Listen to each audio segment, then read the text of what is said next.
Welcome in, everybody. Happy Wednesday.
Thank you, Shells. That's so cute. Thanks. Hi, Jade.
Welcome in, everybody. Happy Wednesday. If you guys could do me a big favor and hit that share arrow in the bottom right hand corner, there is a little yellow circle with 2 arrows chasing each other that says repost. And that puts my live into your friends' FYPs. And it helps us grow this beautiful porch of ours.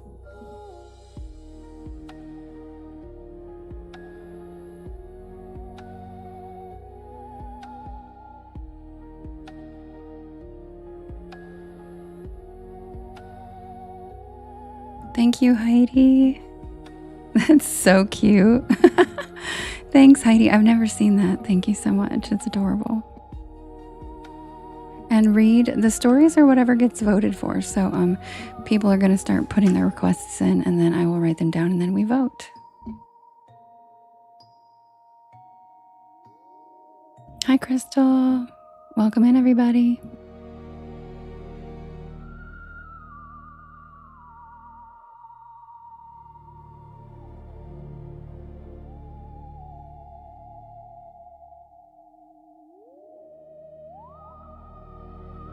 So cute. Thank you, Deborah, for the seahorses. I love them.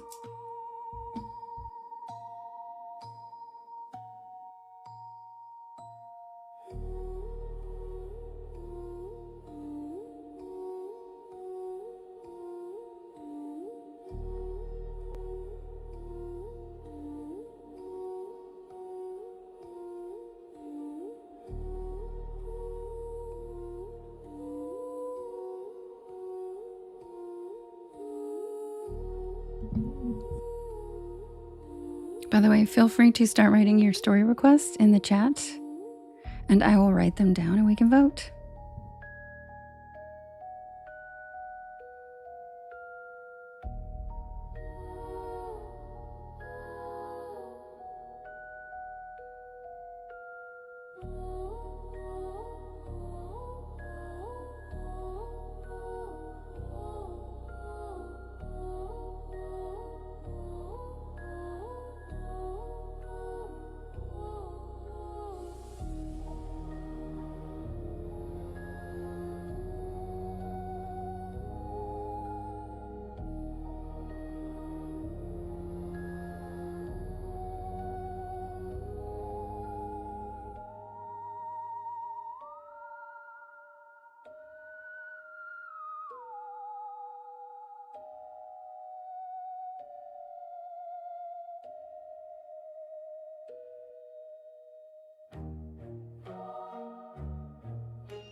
It's Gucci.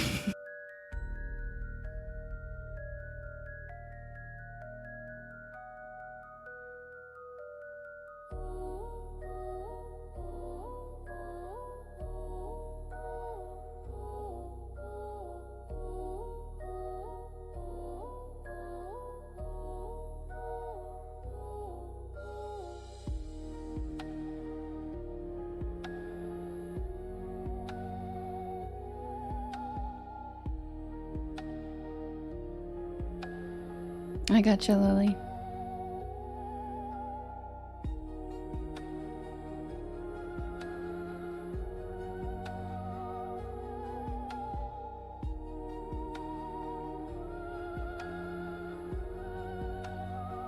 Lady Rose, I love how you always request of such a variety of stories. I love you.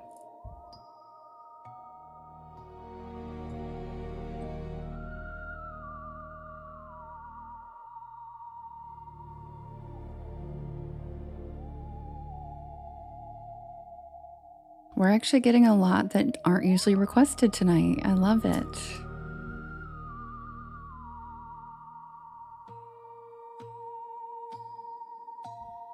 Bub said, I.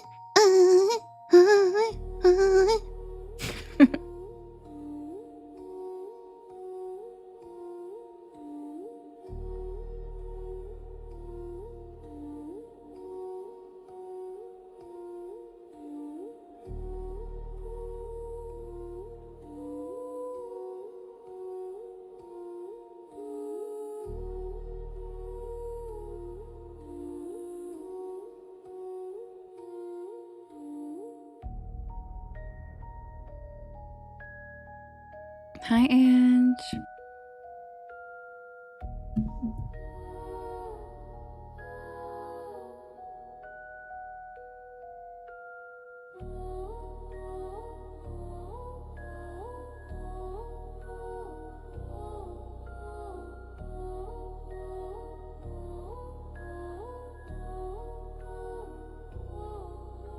Yes, me too, Robin.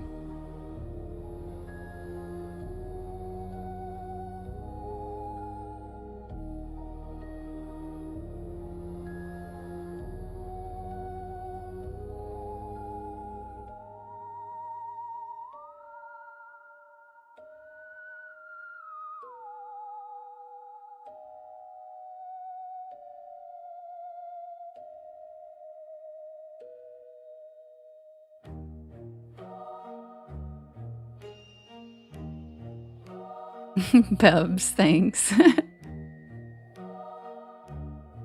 Yes, Ange, it's so pretty. It's actually a stag. It's a stag.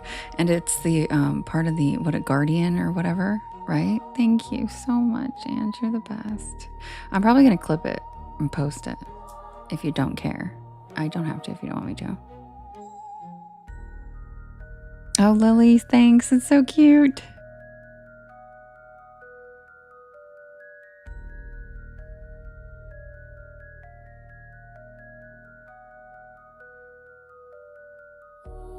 Oh no, Rich, she sent me a white stag gift and I was walking through the woods and I missed it. So I went back to the replay to watch it because it was so pretty. I didn't actually see a white stag in the woods. That would be kind of amazing. No, Mama Brooke, I always start at 10.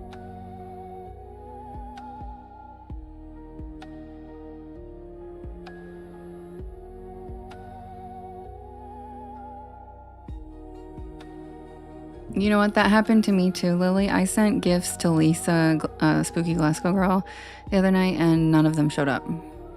So I'm glad it's not just my lives, I guess, because I didn't see any of the gifts I sent her, and they were like bigger gifts, and they just didn't show up. It's like, okay, the hell.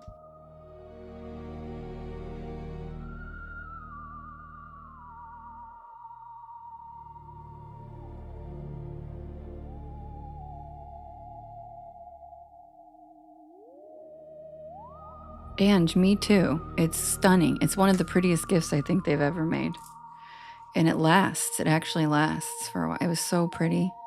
And I love how it like pans. Oh, there it is. Oh my God. And thanks. Did you guys see that? It's like magic. Looks like, I know. And I love deer. It's so pretty. Thanks, Ange. It's so pretty. I love deer. Thank you, Ange. That was so sweet. You didn't have to give me 2 of those, girl. Love you. I know. It's so pretty. I'm definitely clipping them because they're so pretty. Thanks, Ange. Also, thanks to everybody who joined Witchy Wednesday today. I am exhausted. I'm not gonna lie. I don't know what I was thinking. And Angie even tried to warn me. She's like, dude, it's 98 degrees and the humidity's oppressive. I'm like, yeah, it is. You're right. And then I just trudged my ass around there for an hour and a half, hiking up hills and running around, looking at toads. And then I got back. My face was so sunburned and I am feeling so drained. And I had to go. I didn't even get to nap because I went to dinner with my brother because my brother's got in town today. Cassie, you sent me one from my gallery edition. Yeah, isn't that annoying? I don't know why it's been doing that, but I'll go back and watch the replays because they show up in the replays for some reason. They just aren't showing up in the TikTok's just a hot mess. Okay, Sharper, I got yours.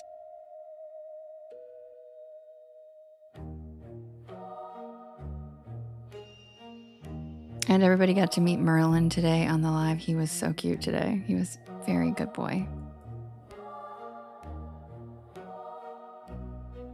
Whoop, there it is, said Justin.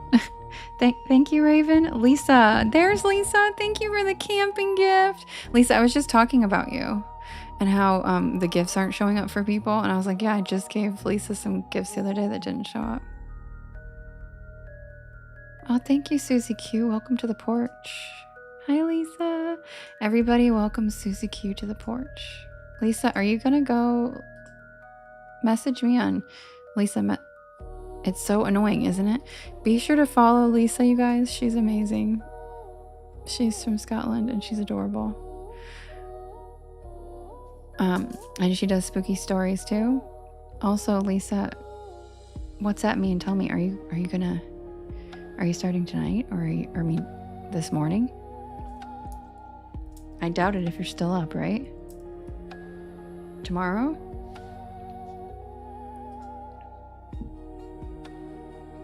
Tomorrow. Okay, that's what I figured. And yes, Lisa is so awesome. Yes, she's the best. She's so funny too. And if you're lucky enough to catch when she does her like mediumship or her like what do you call it, Lisa, your readings? Thank you, Sharper, for the camping. Thanks for the popcorn. And Sharper, thanks for the rainbow slide. What do you call them? And she like channels. Oh, Susie Q, yes. Our community is pretty amazing. She does her like her spirit hotline. There it is. Yep. Her spirit hotline is so funny. It's so funny. I love it. I love her little bits. They're just so cute. Like she plays little commercials. It's so cute. I actually recorded a really good, funny, fake commercial like that for Paulo's live show, and then she hasn't started it up yet, but it was really cute. It was about buying. It was like a cauldron advertisement. It was really funny. Thanks for coming, Lisa. By the way, guys, tomorrow Lisa's going to be starting a new time. I'm not sure the exact time, so I'm not going to say for her, but I will be tossing over to her because she's going to cover the late night shift for Americans, which is her morning, because she feels like she's on a little too early for it to be bedtime for us. So I'm going to pass you cuties on over to her, the rest of you that are awake, starting tomorrow. She will be on after me, I believe.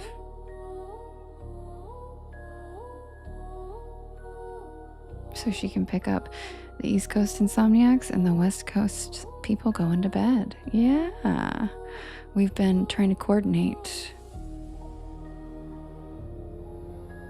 Wait, your village update too of Archer Bum Farty. I can't wait to hear that. So yes, guys, follow her. Starting tomorrow, she will be on after me. Yeah, Beefy, and she's lovely. I'll honestly probably go over there after my live. Putting us on the slide bar. Wait, what happened? What slide bar?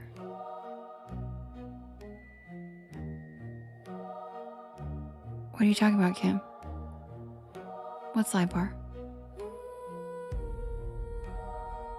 Did I overpin you? Oh, sliding us into, oh yeah, slide bar. I get it. I was like, did I overpin? Yeah, the slide bar. Yeah. Well, like, she wanted to like get, she feels like she's not doing it because she did on so early for the American audience. And so I actually suggested to her, I was like, dude, like by the time I'm done, my life's very full. And there are a lot of people who are still awake. Do you know what I mean? So I was like, maybe you could just come after me and maybe they'll want to, you know what I mean? Maybe they'll want to, if I toss over to you, maybe they'll want to hang out over there because it's a similar vibe, Sliding board. Because I told her, I was like, I want to stay up later, but I get so tired. Because I've been trying to stay up to like 2, but it's hard. Hi, Owl Lady. I am. How are you? All right, you guys. Hi, Rhyme. I'm going to take your requests. Hi, Taylor. Hi, what is it? Eloso? Hello, Eloso. All right, you guys. I'm going to take your requests, and I am going to set up the first poll, and then I'll be right back. If you guys could do me a big favor, and if you could hit that share arrow in the bottom right-hand corner, there is a little yellow circle with 2 arrows chasing each other that says repost. And that puts my live into your friends' FYPs. And it helps us grow this beautiful porch of ours with cool people and not trolls.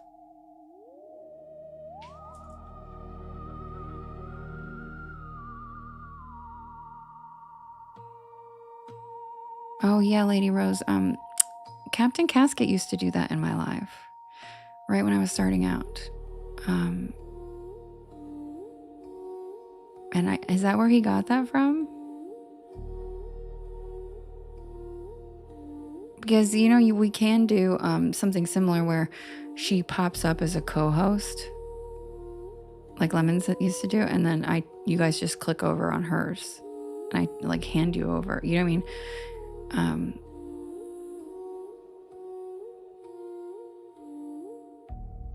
mean? Masked visitor Brenda. I got her. Don't worry.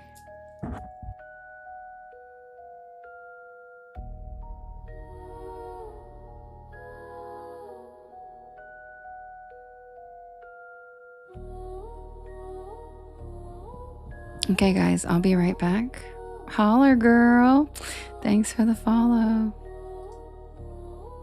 Are you from a holler? Or do you like to holler?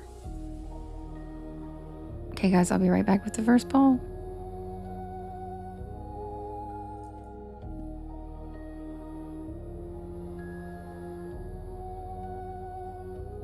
Nature's Oracle, you can. Can somebody please type out an explanation of how to do that for her? Or for him? I'm not sure. For Nature's Oracle. Chill Vibes, which one? I have the Carolina Creeper. I have the Snow Brown Creeper. I have a couple creepers.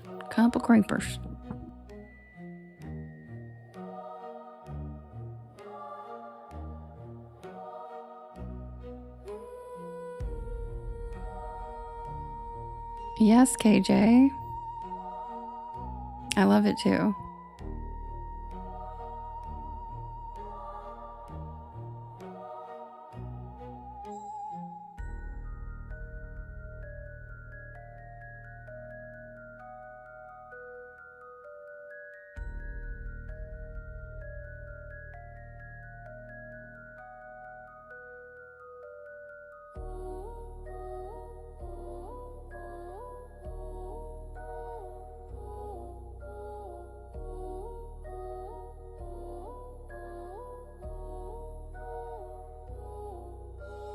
Also, Lisa, you should do it on Restream, and your live will automatically post onto your YT.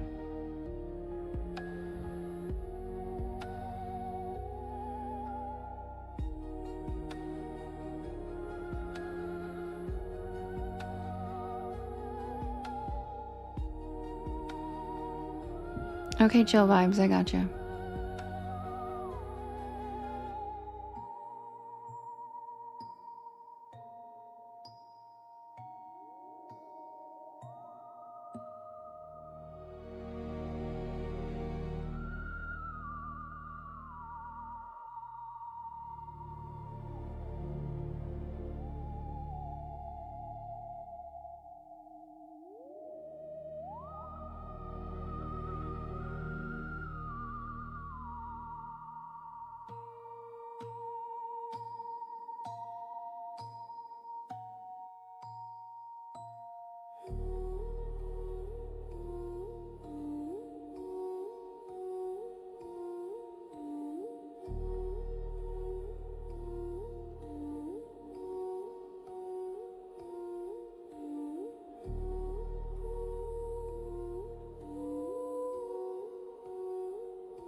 All right, you guys, the first poll is ready. Okay, Ness, I'll add that. Don't worry. Okay. All right, you guys, the first poll is ready. Hi, oh, so very ordinary. Hi, Luigi. Good evening. All right, you guys, welcome in. If you're new here, my name is Devin, and this is Porch Lore. And I tell spooky bedtime stories to help you relax your nervous system and fall asleep. And I am here every single night at 10 p.m. Eastern Standard Time until about 1 in the morning. On Wednesdays, I am also live during the day, and thank you to everybody who joined me. And if you guys could do me a big favor and hit that share arrow with a repost, I would greatly appreciate it. Also, sharing to your stories and with your friends helps too. Christina, thanks for the follow. Amy, thanks for the follow. Welcome to the porch, guys. Did I dunk before I went home? No, because I promised everybody I'd go back home and go live again so they could see Merlin. And I was like, man. And then I'm glad I didn't, because I ended up not even being able to nap. And I went to dinner at a fancy restaurant with my brother. So, because my brother had just got in town today. So I'm super tired. I'm tired. All right, guys, we have a poll. And it is The Frightful Fireworks. Hi, Tommy.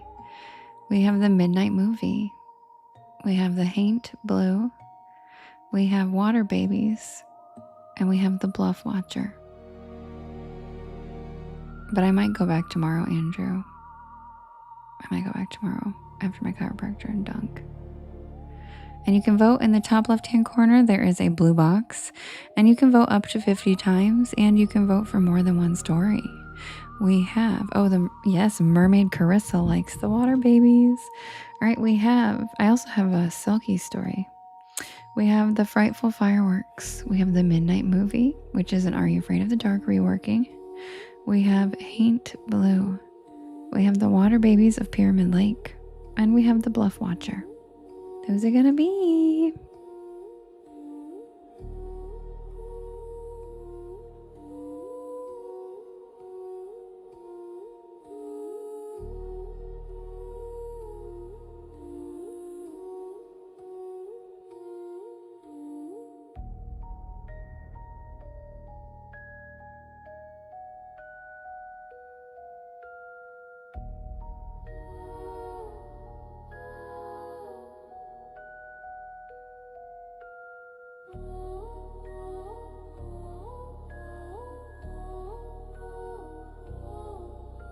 Really, Lily? This app is crazy.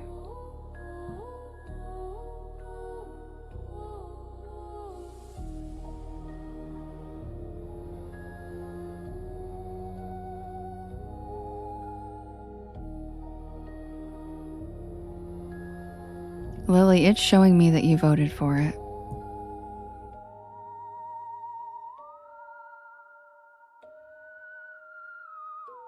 It's not showing up for you, Ange? The hell? This app is so annoying. Oh, don't be sorry, Autumn. Yeah, can somebody vote for midnight? Oh, it's over. Damn it. Autumn, it ended.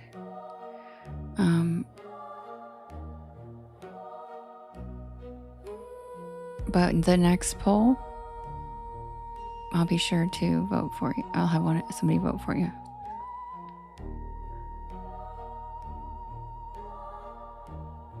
Are you kidding, Cassie? Oh my God. You guys, when people check into the porch lore cabin at Cassie's family's little Airbnb thing, they're going to get a permit. They get to keep. I have a fucking permit. Thank you, Holly. That's really sweet of you. I know, Mace, really. The new story is Route 666. It's not on the poll yet. I didn't put it on the poll yet. Because the star of the story was not here when I read it last night. And he was sad about it. So I'm going to wait till his ass gets here before I put it on the poll. Because I think it'll probably win. Oh my gosh, thank you, Songbird. You're so cute. Me too, Misty. I love road trips. Oh, he's here. You were totally sad. Don't say you weren't sad. You were totally sad, Skrilla. I didn't think he was here yet, so I was trying to be nice and hold off on putting it on the poll until he got here. I didn't know he was here. But, okay, he wasn't sad. He was just like, did you read it when I wasn't there? Which in guy talk means, I can't believe you read it when I wasn't there.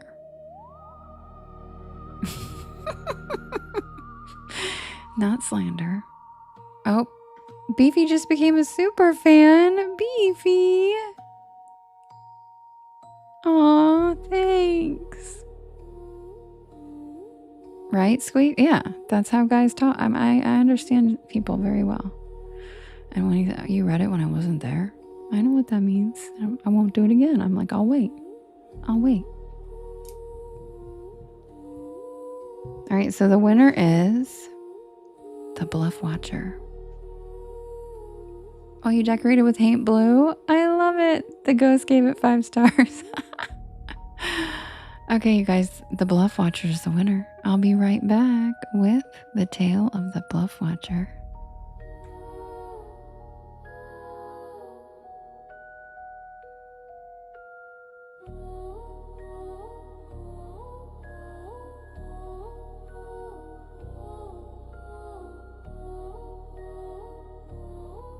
That's a good idea, Skrilla. I need to check my nail collection and see which ones I do have some blue ones, actually. Ooh, that's a good idea. I need to pull out the blue ones.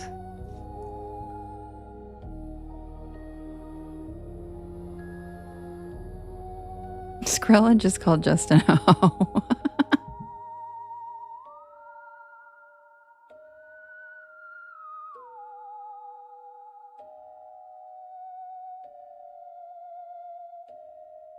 That's right, Misty Day. You tell him. You tell him, Misty Day.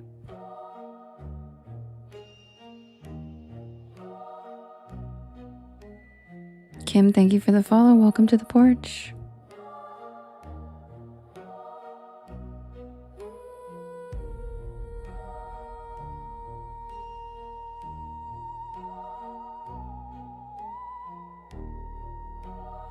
Oh, thanks for renewing, Beefy. Love you.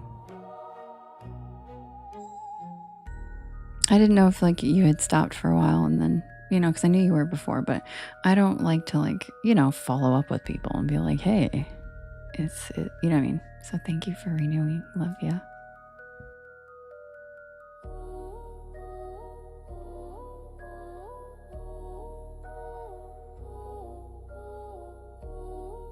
Oh, don't worry, Heidi. This one doesn't get read very often. That's why you haven't heard it.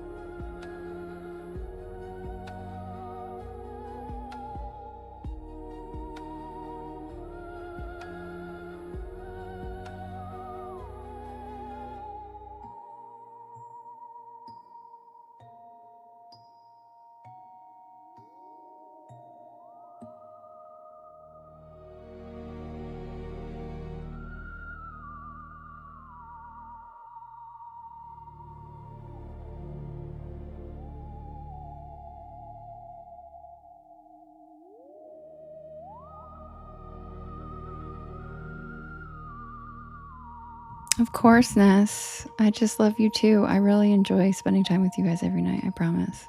Like, I enjoy it too. So, of course. There's nowhere I'd rather be. Sandra, thank you for the follow. Welcome to the porch. KJ, I'm loving your sentences. Thank you for typing keywords. If you guys see KJ and a few others, they're typing keywords in the chat so the AI knows what our live is about. You can do any funny sentences that have supernatural, Goatman, Bigfoot, Sasquatch, Mothman, paranormal, paint, ghost, Appalachian storytelling, anything like that. And you can mix them up. It's very funny. Music lover, yeah, he's been in here for like a while. Like, I can't see him when the lights are on. But once I start reading, I turn off my lights after I've done like looking at the list and everything. I put it because it's easier for me to see. I don't get as much of a headache for some reason when it's totally dark with the screen, and I can see your GIFs light up more easily when there's no other light. So I don't miss as many GIFs. Thank you, Holly. So I do actually do the live in like pitch black. Are pretty dark, not pitch black. There's some salt lamps, but the reason I notice him is because he always comes dropping down right in front of my face. He's like micro spider, like so tiny, and I can only see him in the glow of like my screen. And I think it's a piece of dust blowing, and then I look and it's him. And he's done this now a couple times, and I'm like, so then I pick up his little string, you know, his little web string, and I put him back on my lamp.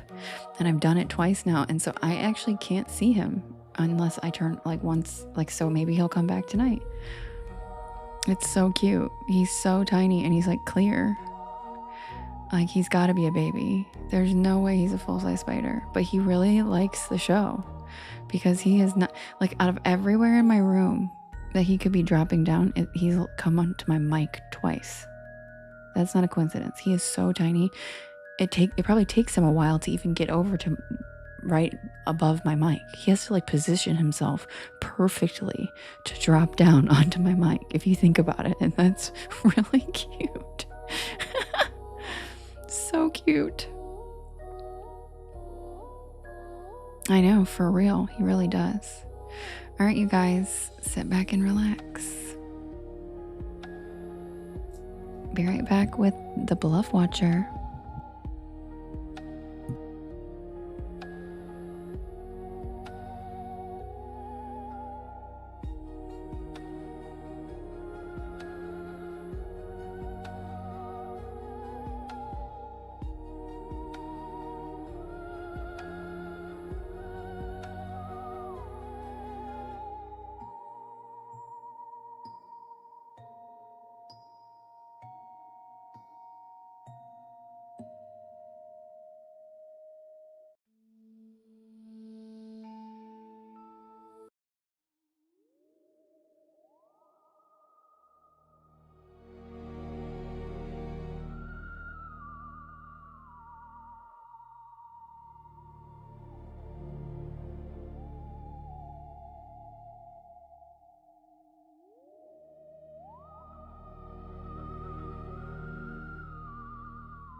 Submitted for the approval of the Porch Pal Society. This is the tale of the thing that watches from the bluff.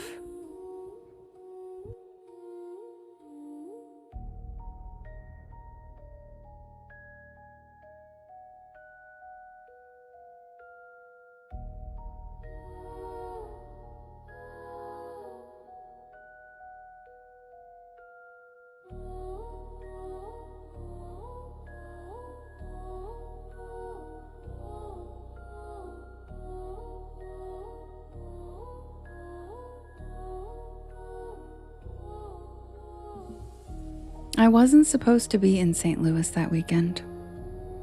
It wasn't a planned trip. It started with Michaela. Michaela has always been the kind of person who finds things, not accidentally, but deliberately. She doesn't just hear about a place, she tracks it down, cross-references it, digs through local archives, reads comment sections that most people scroll past. If something is strange, she notices it. If something is hidden, she goes looking.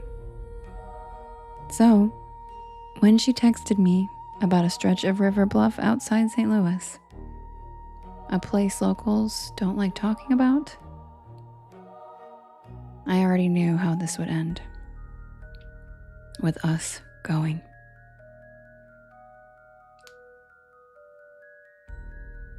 She called it Zombie Road, which already sounds like something you should probably avoid.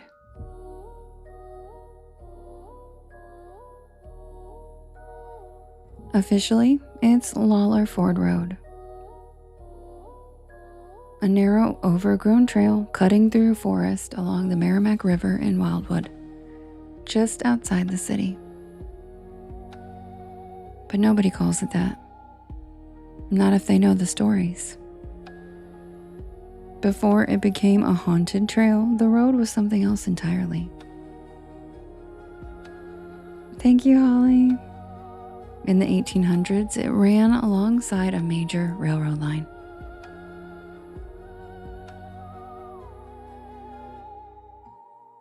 Workers died there.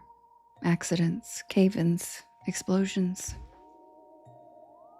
And before that, The land belonged to the Osage Nation. There are accounts, not well documented but persistent, that the bluffs along that stretch were used for burials. And long before any of that, the limestone caves carved into those hills were already there.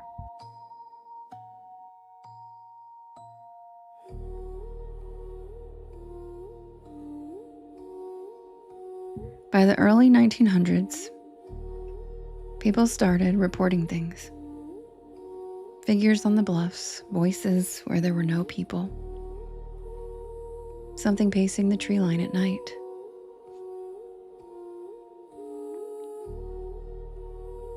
Not following, just watching. Always watching. By the time we got there, it was late afternoon. Thank you, Casey.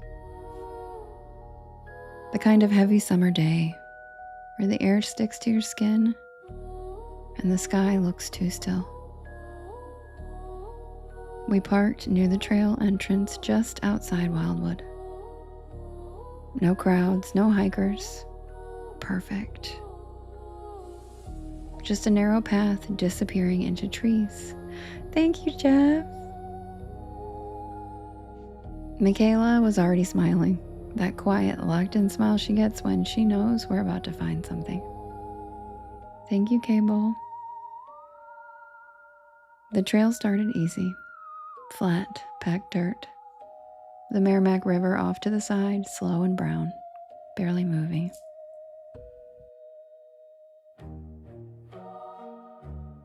But the further we got, the quieter it was. No birds, no insects.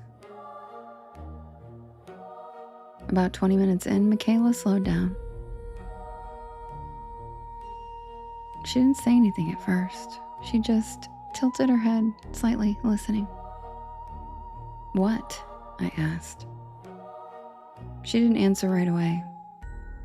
And then she said, "It sounds like something is moving above us." I looked up and the bluff rose steeply to our left. There were dense trees with jagged rocks cutting through the soil. And there was nothing there. No movement, no sound. And then I heard it. A step, heavier above us. We both froze. And then another step. Michaela didn't laugh it off, and that's how I knew that this wasn't just nothing. Then she just looked at me and quietly said, "Don't run." Okay.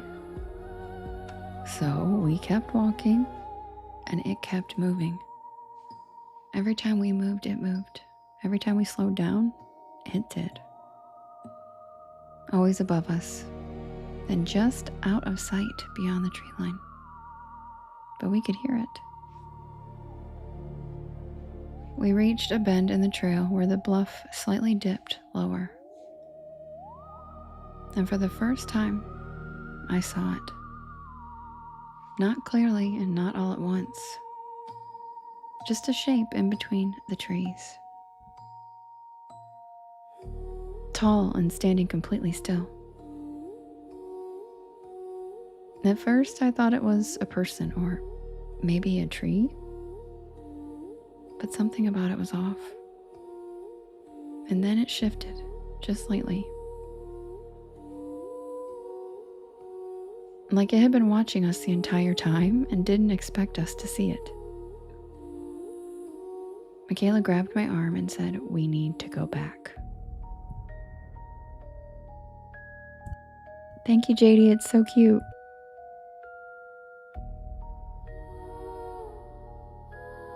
But when we turned around, the trail didn't even look the same. The curve of the path wasn't where it should have been. The trees didn't line up the same way, and the river wasn't even visible anymore. It felt like we had turned around into a completely different place. How did we get here? Behind us, we heard another step, and it sounded closer now. But we didn't run. We just walked faster, trying to stay calm, trying to stay quiet. Something was definitely moving along the bluff line, keeping pace with us. Then Michaela stopped suddenly. "Do you hear that?" she whispered. At first, I didn't. And then, underneath the footsteps, I heard something else. It was breathing. Squirrel.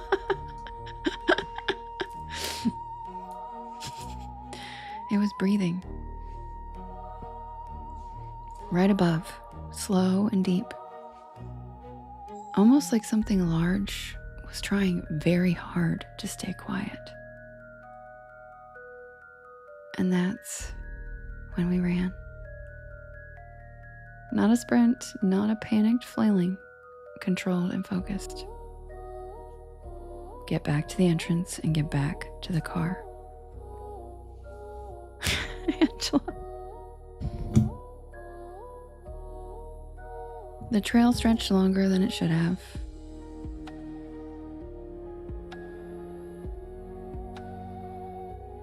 And the steps above us didn't speed up. They didn't need to. We rounded one last curve and stopped dead in our tracks. Because the path in front of us was blocked.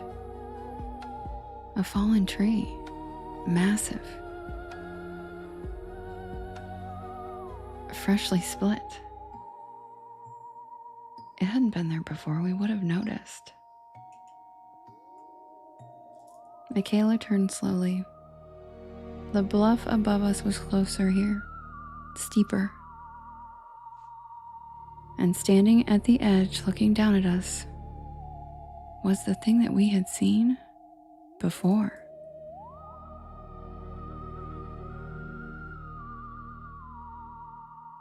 Now it was fully visible, and it was leaning forward, watching us. Then it took a step down the bluff.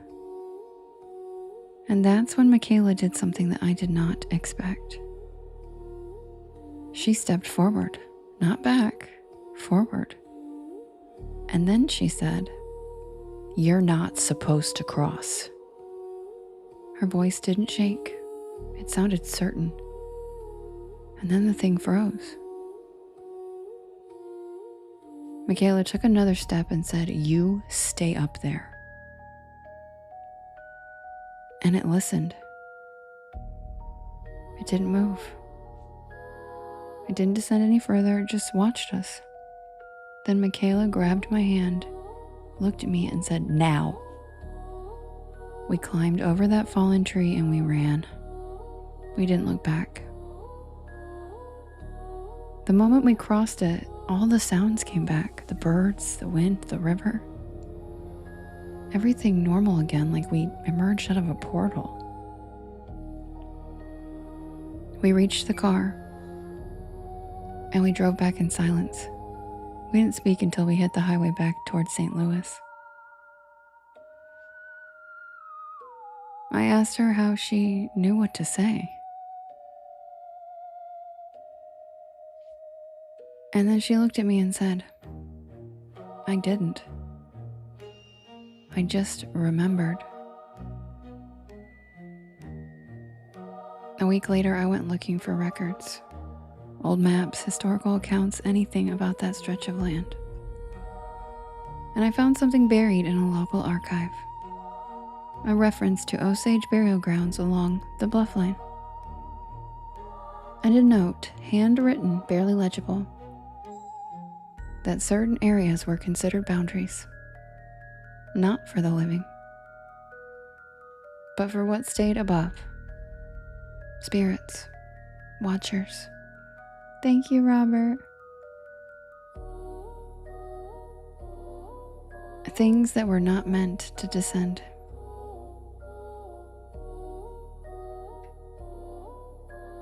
And then there was one last detail. A mention of individuals, rare but documented, who believed to be able to speak to them. Not summon, not control, just remind them of the rules. And they called them the boundary keepers. And apparently, Michaela was one of them. Because I don't think we were just two people who got lucky that day. I think one of us had been there before. Not physically, but in a way that matters more.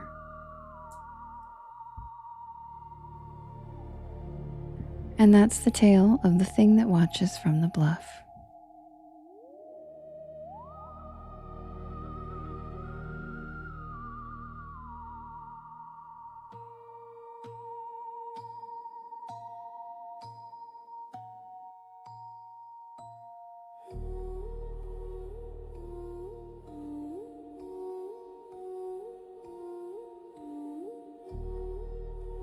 Thank you guys, appreciate it. Welcome in everybody. If you're new here, my name is Devin. Yes, Gigi, hi. My name is Devin and this is Porch Lore.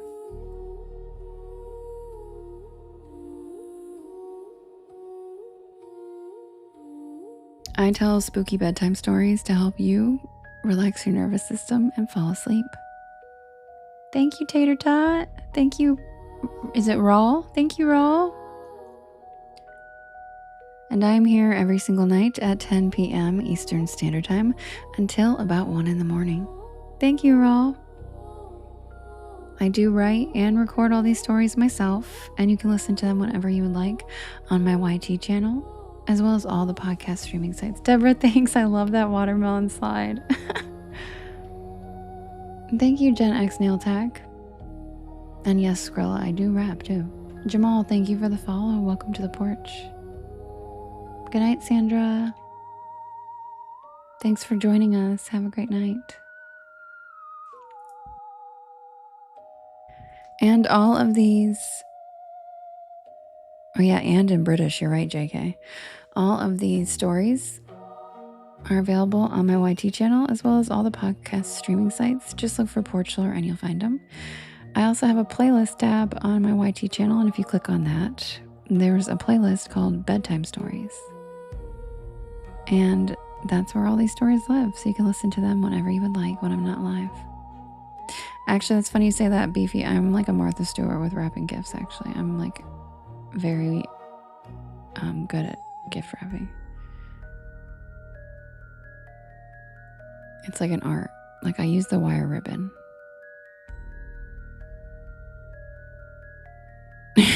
I don't know how you knew that, Beefy, but I literally like am known for it. Rain, thank you for joining our Discord server. You're a good gift wrapper too, She-Wolf. Yeah, I enjoy it. Like I use like the double-sided tape dots. That's how crazy I am. Like you can't even see the tape. What can't I do, Justin? Math. And heavy physical exertion outdoors, like sports. Heavy physical exertion indoors, that's different. Just to clarify.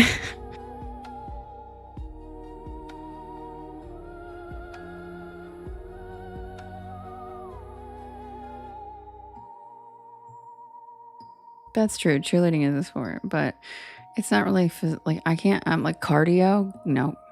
The only time you'll see me running is if someone's chasing me with a knife, dude. That's it. And even then, I'm not going to make it very far. I'll run for like maybe 5 minutes and then I'll be so out of breath and my thighs will start hurting and then I'll just be like, I give up. But like I can kayak for 6 hours to a waterfall, but like running, no. Nope. Running and math, that's what I can't do. If it's a wild boar, I'm screwed, Robin.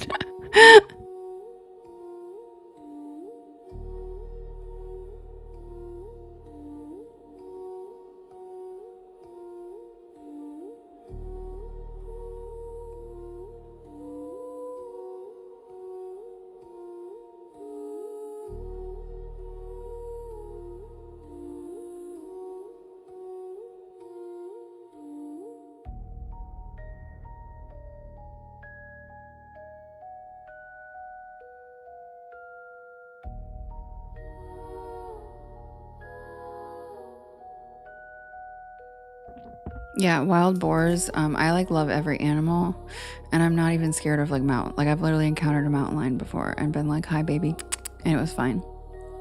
I've been on the same trail as bears. I pick up snakes. Like I literally have animals aren't scared of me. I'm not scared of them, except for wild boars and crocodiles. I don't mess with either. But that's because they both ruthlessly hunt humans, like straight up. And at least crocodiles like eat humans. Boars don't. They just want to fuck you up. Enigma, thank you so much for the rainbow slide. Welcome back. Nice to see you again. Thank you.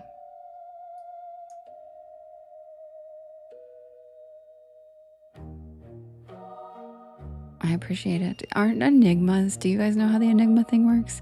It's a mystery person, right? It's a mystery gifter. Yeah, thank you, Enigma. Welcome back. Nice to see you again. Thanks for being here. That's what I thought, Tommy. This enigma has come in one other time. I know, I think it's kind of cool and mysterious. So thank you for coming in again. And thank you for all the cute rainbow slides.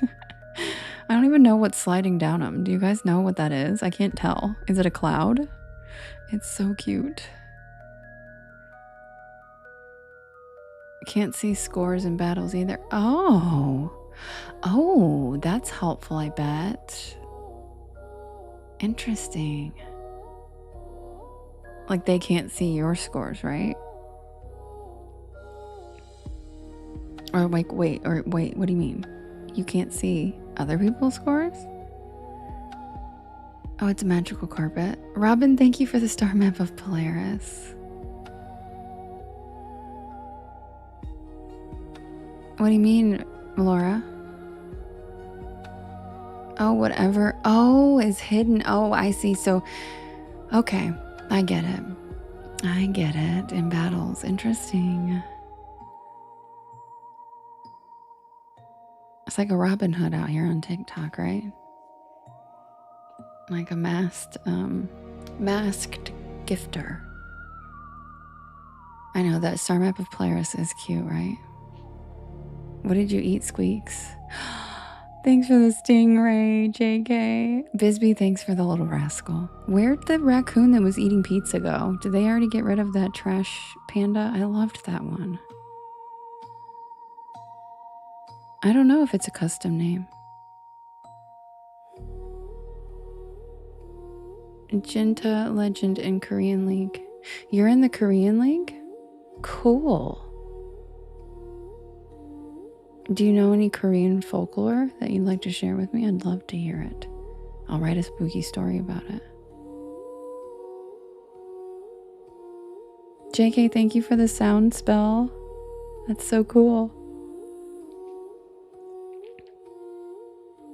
The Kumiho. Okay, I'm gonna write that down right now. Hold on, let me get my clicky pen.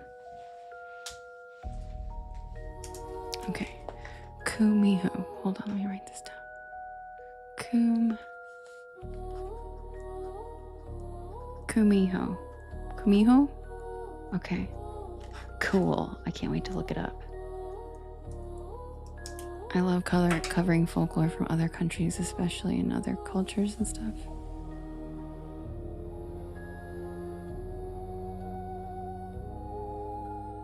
I didn't know that, Beefy. Thank you, Florida Trucker. Thank you so much. How are you doing? You hanging in there? We're sending you all our love. Yeah, the clicky pen made an appearance, y'all. There it is. All right, let's vote on the next story. My pen strokes? Oh, wait, is it pen ASMR now? Yeah, here we go. There you go, pen strokes. Oh, yeah. I'm writing it down in my notebook because I still use paper. Be right back with the next poll for us to vote, you guys.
Okay, you guys, the next pull is ready.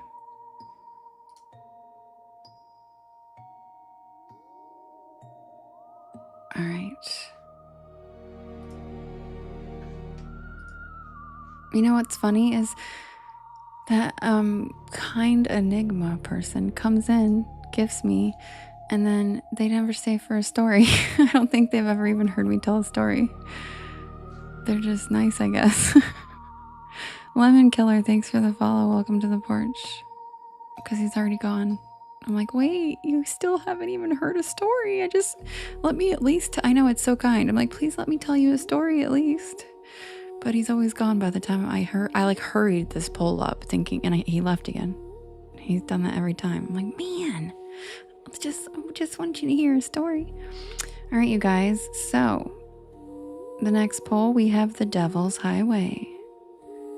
We have the last summer carnival. We have Haint Blue. We have the Masked Visitor. And we have Spearfinger. And you can vote in the blue box in the top left-hand corner.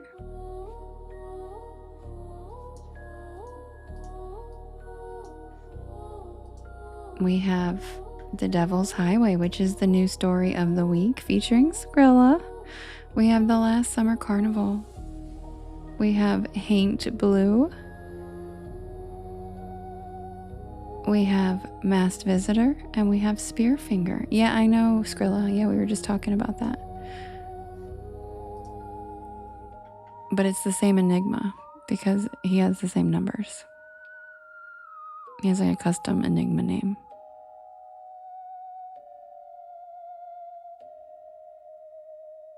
He has the same guy that came in before. Or a girl. I don't know who it is. I have no idea. All right, guys, who's it going to be? The new story, The Devil's Highway, featuring Skrilla. The Last Summer Carnival, Haint Blue, The Masked Visitor, or Spearfinger. Exactly, Voodoo Daddy. Nick, thanks for the follow. Welcome to the porch.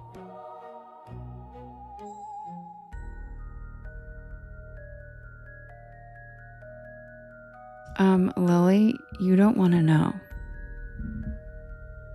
I looked it up once because I was curious, and it's like thousands of dollars for like 30 days. Like, it's crazy. It's pretty crazy. Oh, scroll back out, Lana, and the pull box should reappear. That happens sometimes. I know. I thought so too, Lily. I was like, whoa. And that's what Sharper, that's exactly what it is celebrities use it to go, like, to be able to use TikTok without people knowing who they are, which I kind of don't blame them. Skrilla. I'm good guinea pigs of TikTok. Welcome in. I love you guys. Hi. It's an honor. Every time you come in, I get so excited because I love guinea pigs. Hi, I'm well. How are you? Squeak, squeak, squeak. That's how guinea pigs squeak. They're so cute. I'm so glad, Wilkins.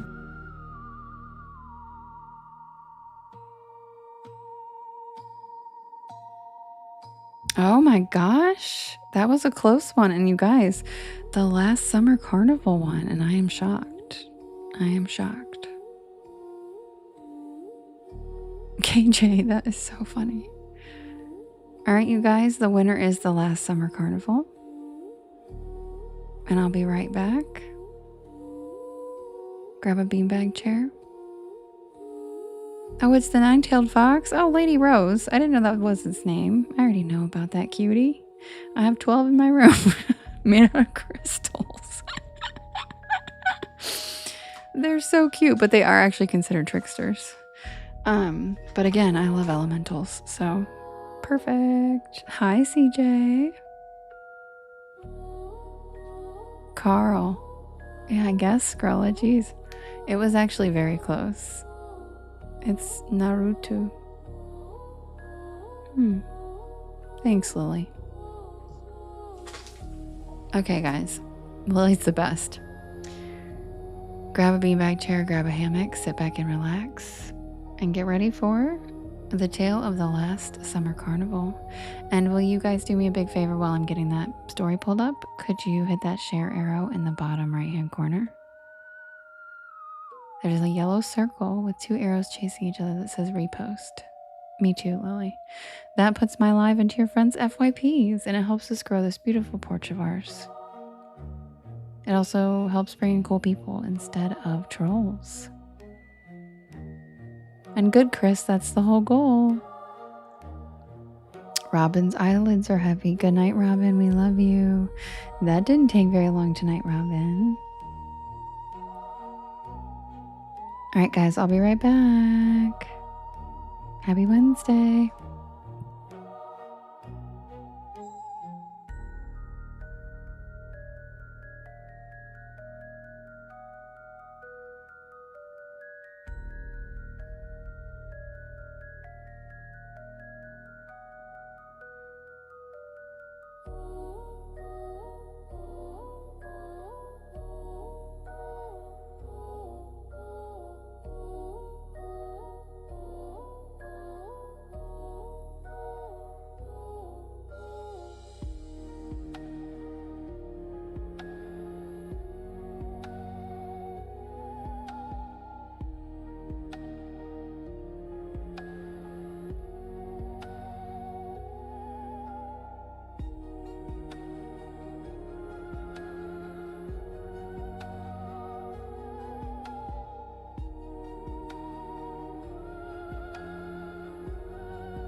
Thank you, Fairy Witch.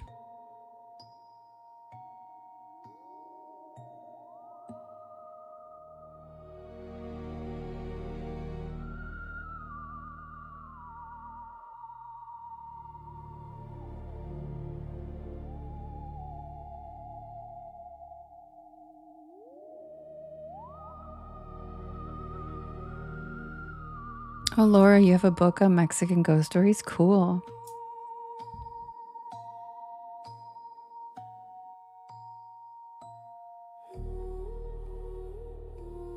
Thank you, Lana, for the Edison lights. I love those.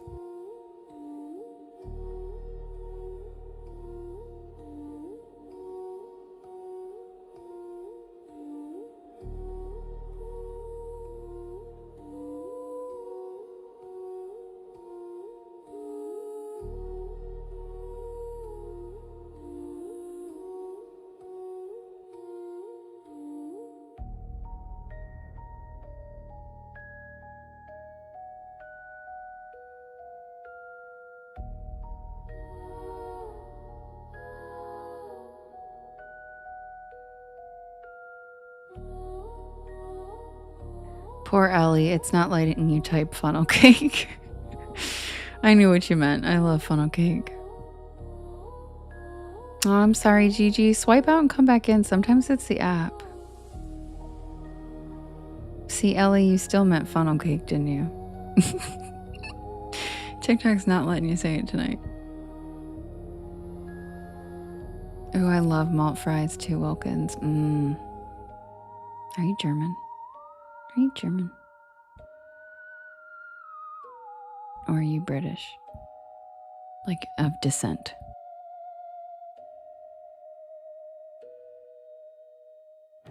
Cat G, you're right, dude. People bring up food a lot in this live. And I swear it's not me. I didn't bring up a damn thing. It's carnival, and everyone in the chat is talking about food.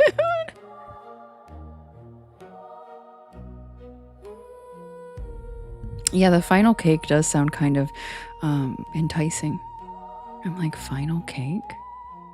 What kind of final cake? Like the only cake I'll ever want again after I have it? Because that's what I take from final cake. Like, that's the final cake you're ever going to need. It's the only cake you're ever going to want again. The final cake.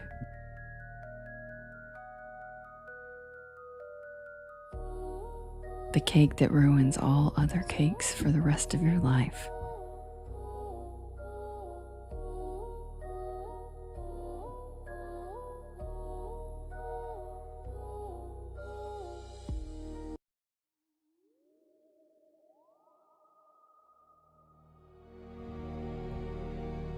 I had a car do that to me once.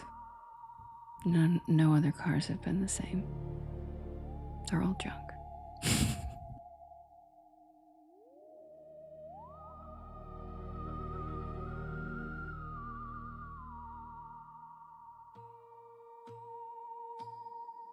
Oh, that was a good one, Skrilla. That was a good one. Submitted for the approval of the Porch Pal Society. This is the tale of the last summer carnival.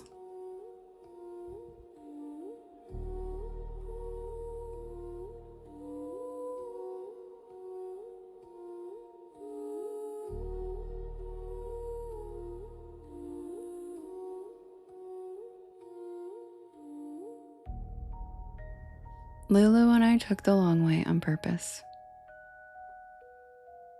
It was late July, the kind of summer that felt endless and indulgent, when responsibilities loosened their grip and the road felt like an invitation. We were halfway through a road trip that had no strict itinerary, just a vague plan to drive until we were tired and stop when something interesting presented itself. No, Skrilla, I can never take the normal way home. I like adventure. I like the road less traveled. Windows down, heat humming on the asphalt. The car filled with that sun-baked smell of sunscreen, fabric, seats, and cheap coffee. We were already a little lost when we saw the lights. They appeared suddenly, just beyond a curve in the road, bright and colorful against the encroaching dusk. Reds and yellows and whites blinking in patterns that felt almost rhythmic, like they were breathing.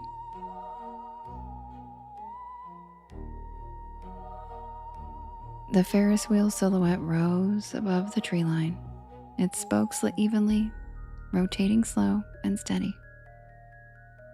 There was no sign announcing it, no banner or billboards advertising dates or prices.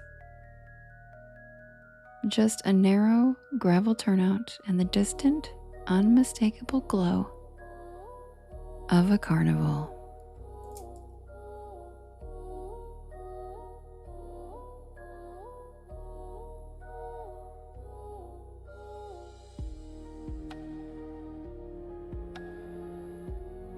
We hadn't seen another car in miles.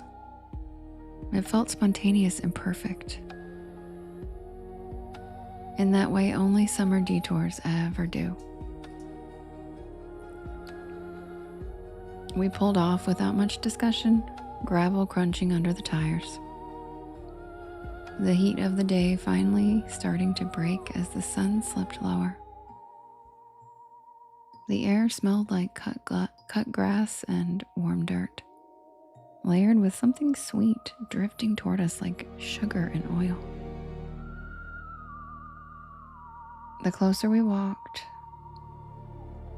we started to hear the classic carnival music swell and fade, carried through the air. The lights looked older up close, bulbs slightly clouded, wiring exposed in places where it probably shouldn't have been. But the place felt alive and busy. People moved between attractions, but there was an order to it. It almost felt rehearsed. Everyone seemed to know where they were going. Lulu commented on how quiet it was, how she expected more noise for a carnival. But I shrugged it off, saying it was probably just a small local thing that was winding down for the night. The ground beneath our feet was packed dirt instead of pavement, worn smooth by years of foot traffic.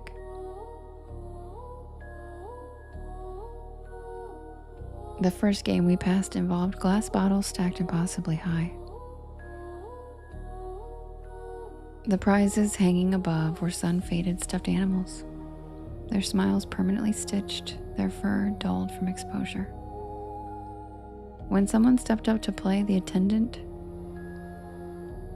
moved without any of the usual exaggerated gestures or encouragement.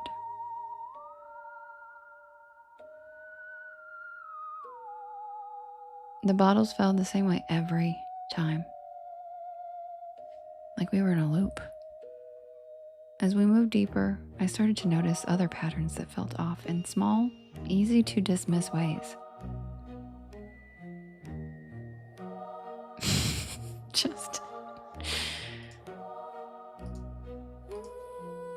No one carried drinks or food, despite the smell of popcorn and fried dough lingering in the air.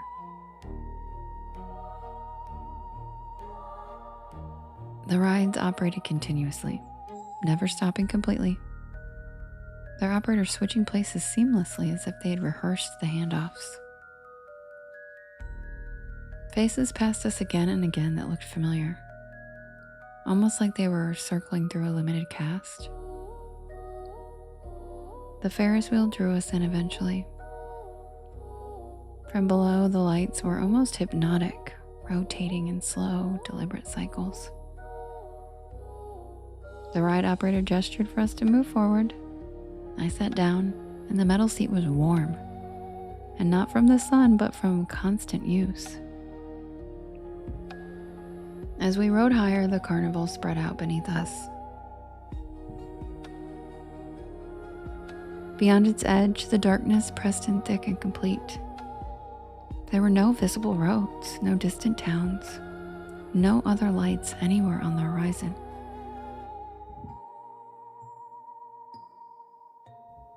At the top of the wheel, it slowed and lingered longer than I expected.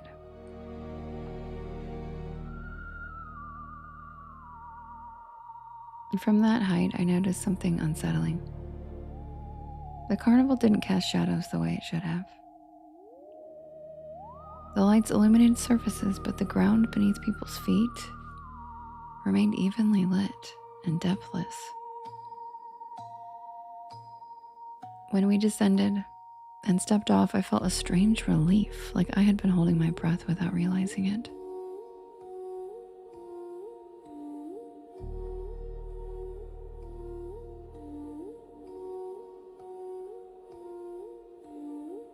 The longer we stayed, the more tired we felt. Like the place was leaching out all of our energy, we both felt drained. Time felt stretched thin and elastic, like I couldn't tell how long we'd even been there. Only that the sky beyond the lights never fully darkened or brightened. It just stayed the same. The carnival seemed to exist in its own suspended twilight. We passed a row of trailers near the back. Their paint was peeling and the steps were worn. Laundry hung from lines, strung between them, clothing faded and practical. And I realized that I hadn't seen anybody leave the carnival. People arrived at the attractions, moved between them, but they never exited toward the road. And that was when the thought slowly crept in. This place wasn't traveling. It wasn't temporary. We walked by a bulletin board. It had flyers pinned in neat rows, edges curling with age. They advertised openings, positions available. Join the family, become part of the show. The language was welcoming but vague. But what struck me the most was the age of the paper.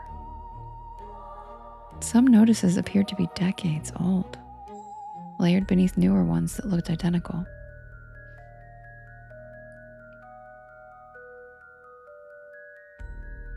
In that moment, Lulu and I both looked at each other like, whatever this place was, I don't think it was safe. So we turned back toward the entrance, moving faster now, trying not to draw attention. And that was when I noticed the staff was watching us. Not overtly, but just tracking our movements by subtly repositioning to keep an eye on us. We started passing familiar attractions at one point, and it felt like the carnival layout no longer made sense. And near the Ferris wheel, I saw a familiar face among the staff that I swore I saw as a guest earlier.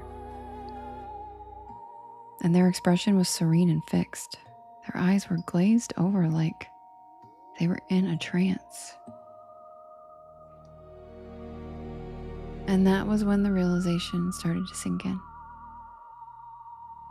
The people working here weren't employees in the usual sense. They were retained, kept, recruited into permanence. David S. Pumpkins. The carnival didn't hire people. It claimed them.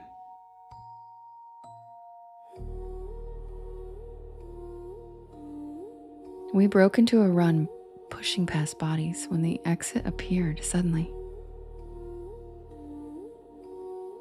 The gravel path re-emerging like a lifetime. No one followed us beyond the edge. And the lights dimmed the moment we crossed back into the darkness and the music cut off mid-note. We reached the car breathless, with our hands shaking. The engine roared to life and I gunned it. As we pulled away, the glow of the carnival receded quickly, swallowed by trees and night, as if it had never even existed. We drove for miles after that. I think we were both in shock. Later, when the adrenaline faded off, we started to put the pieces together. The staff never aged. The job postings never expired. It wasn't a business. It was a waiting room.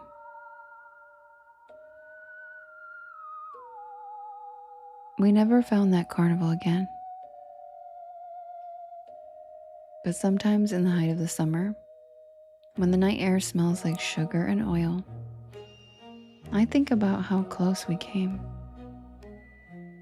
And I wonder how many others saw those carnival lights and were never seen again.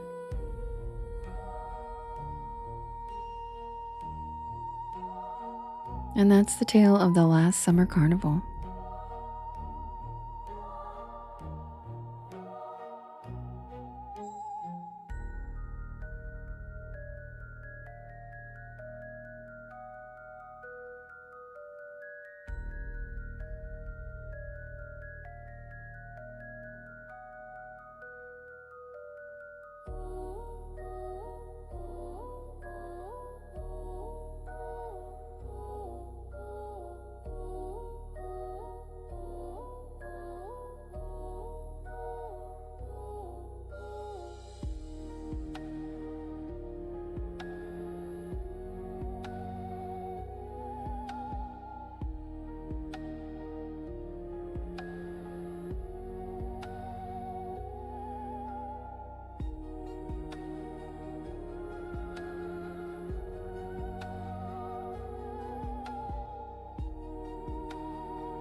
Welcome in, everybody. My name is Devin, and this is Porch Lore, and I tell spooky bedtime stories to help you relax your nervous system and fall asleep. And I am here every single night at 10 p.m. Eastern Standard Time until about 1 in the morning. I do write and record all of these stories myself, and if you'd like to listen to them when I'm not live, you can find them on my YT channel as well as all of the podcast streaming sites. Just look for Porch Lore and you will find me. I also have all of the links in my bio. Thank you to those of you watching me over on YT and Twitch as well. Happy Wednesday. I'm going to set up the next poll for us to vote for the next story. So grab a beanbag chair, grab a hammock, sit back and relax, check out the shooting stars, and welcome to the porch. And while I'm setting up the next poll, if you guys could do me a big favor and hit that share arrow. There's a little yellow circle with 2 arrows chasing each other that says repost. And that puts my live into your friends' FYPs, and it helps us grow this beautiful porch of ours. Also, sharing them to your stories and with your friends helps too. Also, thank you to everybody tapping. We've got a lot of taps already, almost 160K. Thank you. And I will be right back with the next poll. Happy Wednesday.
All right, you guys, the next poll is ready.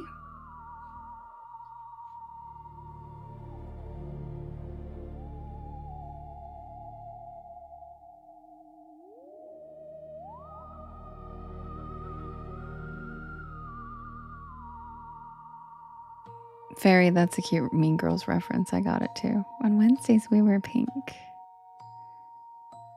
Okay, you guys, the next poll is ready. We have Route 666, The Story with Skrilla. We have Spearfinger. We have Eliza Crawford.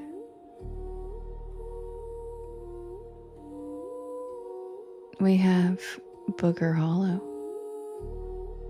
And we have Water Babies. FX Trader, I could not give less of a shit about trading and what you're talking about. Literally, thank you, Justin. I could not give less of a shit. Thank you. Appreciate it. All right. We have Route 666 with Skrilla. It's the new story of the week. We have Spearfinger. Laura said exactly. Shut up. Yeah. We have Eliza Crawford. We have Booger Hollow. And we've got the Water Babies. You're making salsa. It's okay, Kim. It was some guy who's like promoting stock trading. Literally. No, honey. I literally want to live on a commune. I'm like a hippie. I could not give a shit about your fucking trading, scalping. Get out of here. Ew. Oh no, Captain Charcoal, are you okay? Where do you live? All right, guys, you can vote in the top left-hand corner. There's a blue box. You can vote up to 50 times. And you can vote for more than one story. But why would you want to when Route 666 is so good? Next is, and you can vote for more than one story, and you can vote 50 times. Who's it gonna be? Right, Rich? The Amish really have it figured out, minus like the whole religion part. Grim said, in the meantime, I'm looking for a full contact hugger. You thought I was saying spirit finger? That's so cute. Yes, the creepy spirit fingers, the evil cheerleader.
Wee-wee, y'all, that was a suspenseful poll.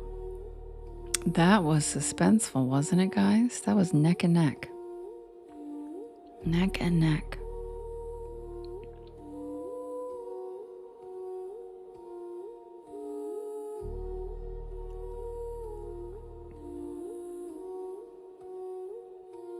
Yeah, except for Eliza.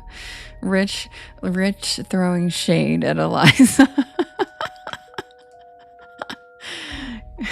Eliza's a loser.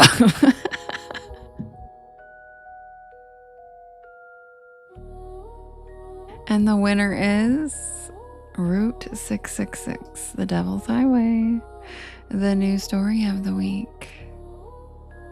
Rich, you were her one vote. Aww. She's a good story, too. What, She-Wolf?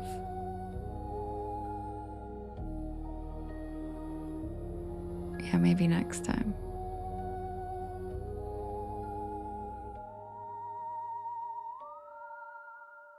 Why were you hoping to go on a losing streak, Skrilla? You don't like it?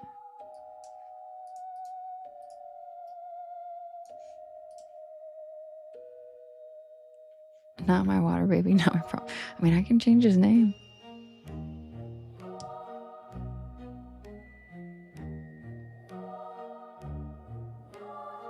I got a blank space, baby, and I'll write your name.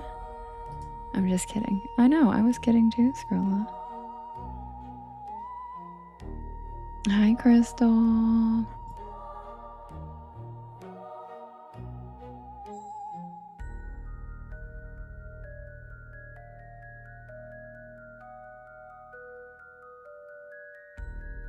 Yes, I'm a Swiftie. I'm a hardcore Swiftie since her very first album. I saw her perform live in like a tutu sitting on a wooden stool. You took a nap, Crystal. I love that. Welcome back, cutie. I literally named my boyfriend in a story Travis, and everyone hates him. And I did it because of Taylor and Travis.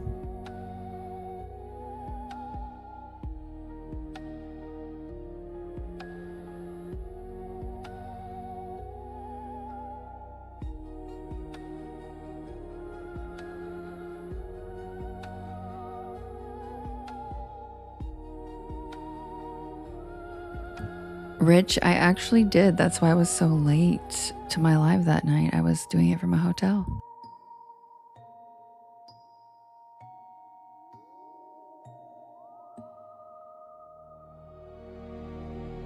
Skrilla, I think it's doing it for a lot of people. Swipe out and come back.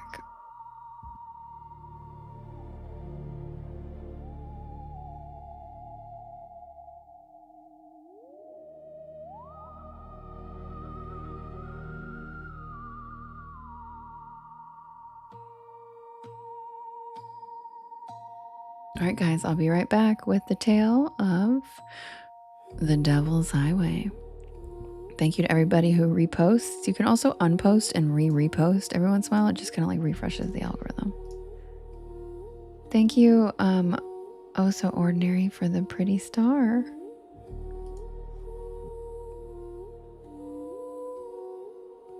So grab a beanbag chair, grab a hammock, sit back and relax. Check out those shooting stars, and welcome to the porch.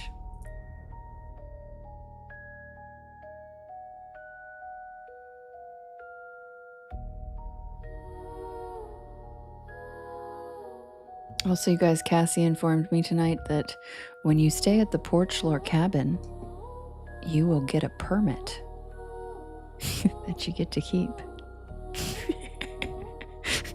It just keeps getting better and better, dude. A permit? So you can literally go to the stay at the Porch Lore cabin and be like, I have a fucking permit. Yeah, I know. Yeah, I told her, I was like, Cassie, that could not be. She's like, dude, it gets better. They'll get a permit. I was like, what? Yes. Yeah, and she says you get to keep the permit. You get to take it home. I'm like, oh my God, we are all going.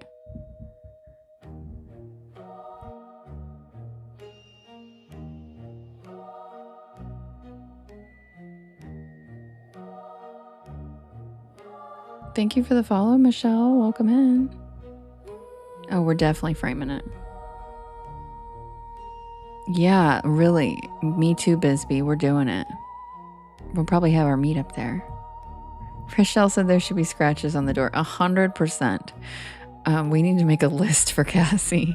I feel like this would be good. I mean, she might not take any of the suggestions, but it would be at least cool to, like, you know, throw out some of those ideas.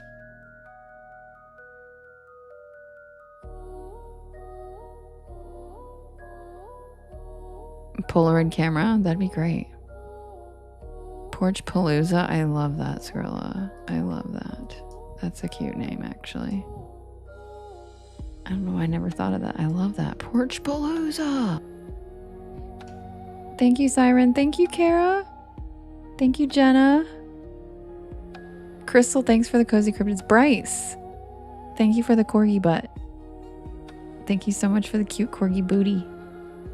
Oh my God, Holly, I missed the butterfly vibe. Did it show up or not? Because that is so cute. And it showed up on my head earlier today, but I feel like it didn't show up when my head's not on the screen.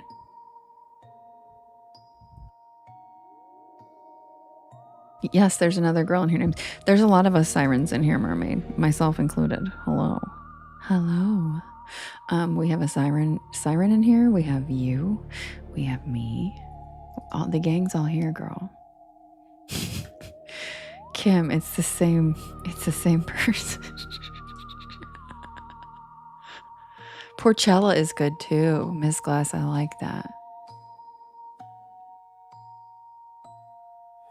Holly Wally, yeah, it's so beautiful. I got it today, and it's a head. It goes on your head, and it worked only because somebody gave it to me the other night and it didn't show up, and I felt really bad because I wanted to see it. It showed up today, and it's really cool. It's like a big fluffy crown of things.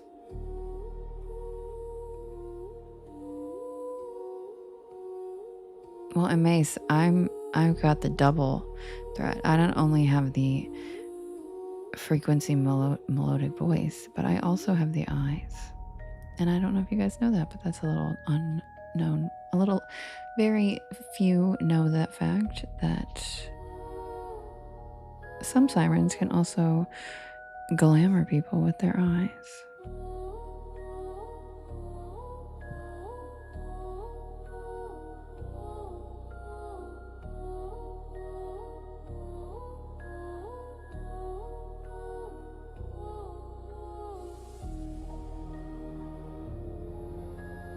Burning Goatman Festival is hilarious.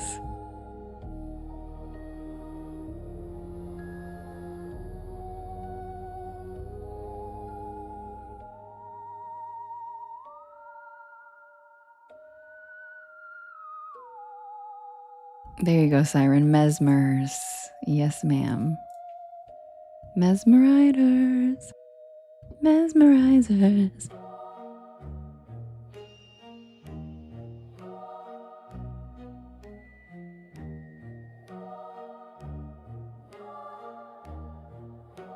Also, another fun fact, during the witch trials in Scotland, one of the qualifications that they thought made you a witch was if you had green eyes and auburn hair. How about that?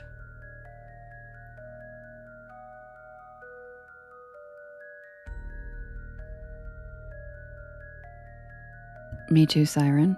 I am a green-eyed auburn hair witch myself. So I'm like, they weren't actually that far off. Shit. Like, how did they know? What the hell?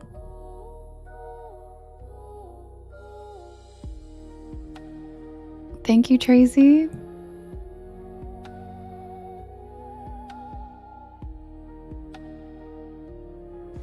Fairy Witch, are you Scottish?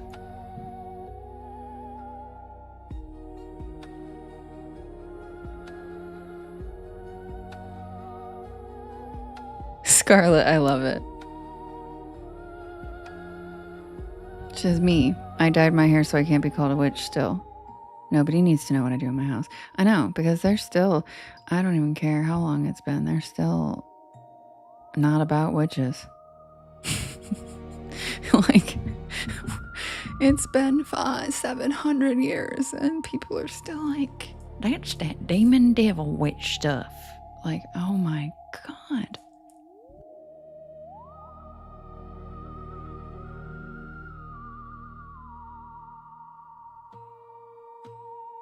That's a good idea, Bisbee. Ooh, I love that, Carissa. What's your, like, heritage? Blue eyes are so pretty.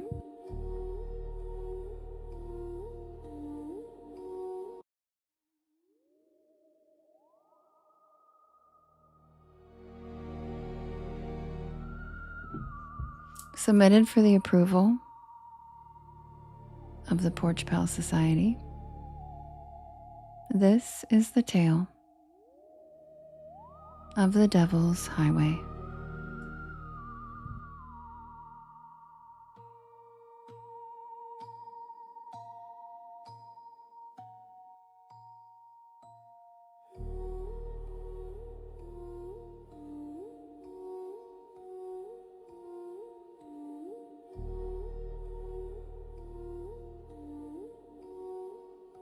Siren, then you're asking for it.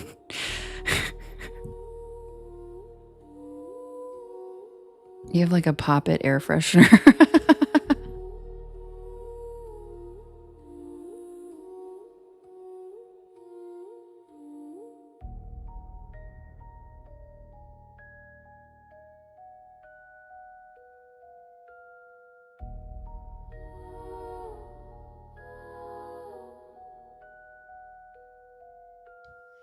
Most people know it as Route 666,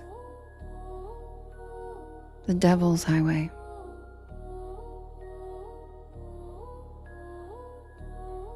Technically, it no longer exists. In 2003, the stretch of highway running through parts of New Mexico, Colorado, and Utah was officially renumbered to US 491. Hi, Faye. The official explanation was safety improvements and route restructuring.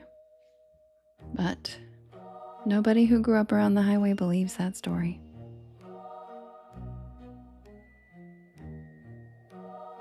The old highway had earned its reputation long before the number change. Truckers claimed they encountered a massive black sedan that appeared out of nowhere, driving impossibly fast before simply disappearing. Others reported being chased by a pitch black vehicle with no license plate and no visible driver.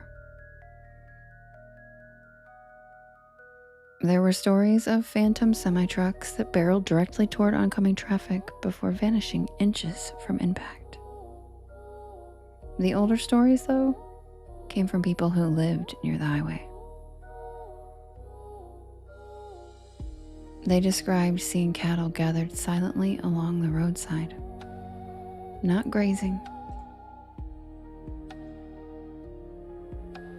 just staring. Entire herds, perfectly still for miles.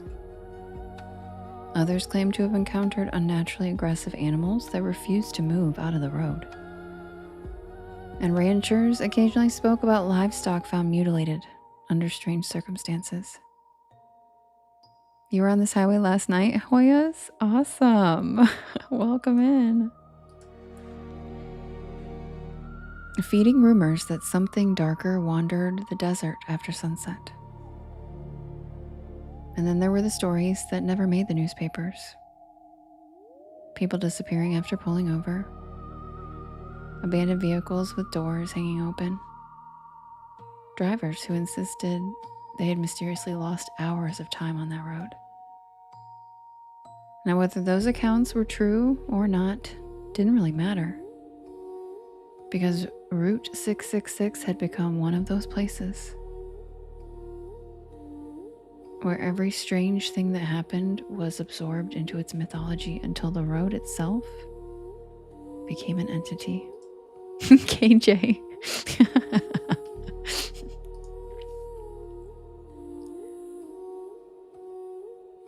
Now, I have never even heard of the road until Ben, also known as Skrilla. He casually mentioned it to me because he knows I love the spooky and the unexplained. And as someone whose love for the open road runs deep, I knew I had to cruise that stretch of asphalt for myself. Yes, Mace. And I was hoping to drag Ben along with me.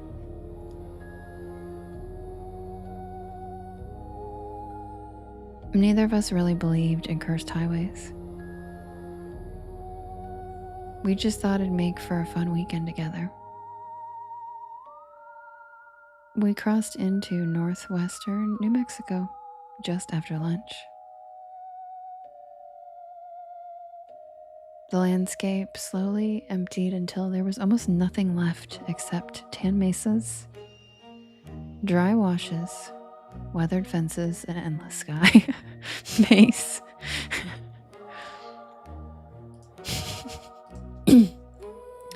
It was beautiful.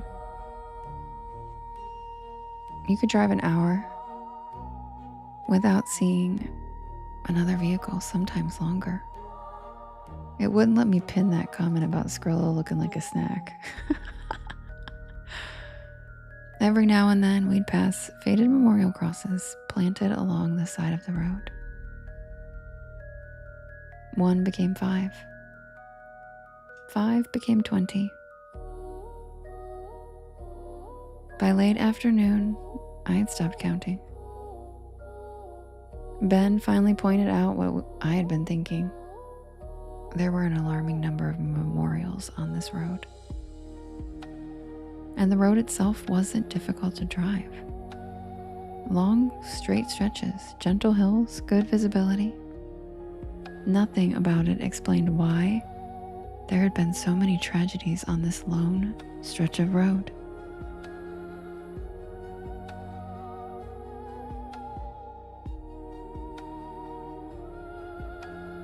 Near sunset, we spotted what looked like a scenic turnout overlooking a shallow canyon.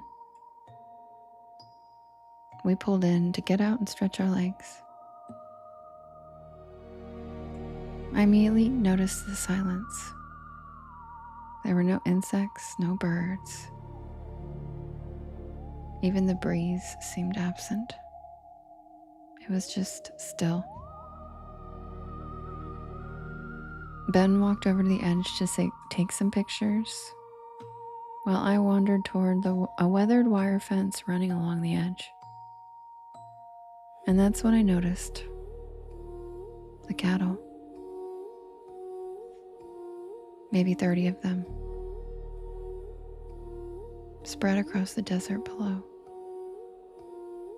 None of them were eating. None of them were lying down. Every single one of them was facing us. I pointed them out to Ben and he laughed at first. But then his smile disappeared when he realized they weren't moving. Not one flicking an ear, not one swishing a tail. It looked like someone had paused reality.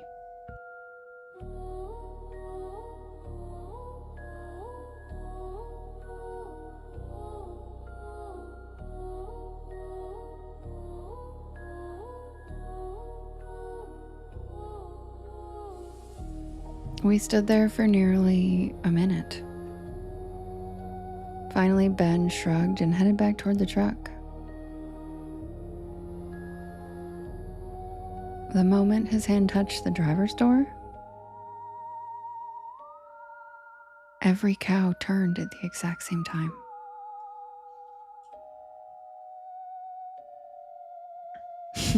Eric. Like dozens of mannequins rotating together. Instead of looking at us, they were now looking behind us. Ben slowly lowered his head from the door handle, and I turned around and there was nothing there. So I ran back over to the overlook and I looked down to see that all of the cattle was gone. The entire field was empty. What the actual? Ben came running back over to me, firmly grabbed my hand, and sternly said, "Devin, respectfully get your ass back in the truck now." Fair enough. I listened because he was right. My self-preservation instincts aren't the best.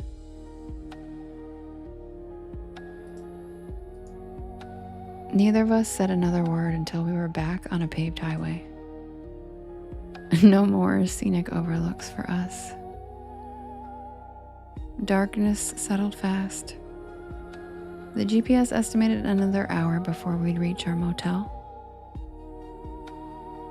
About 20 minutes later, we rounded a bend and saw something standing in the middle of the road.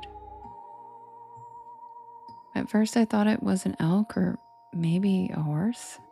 Thank you, Jess.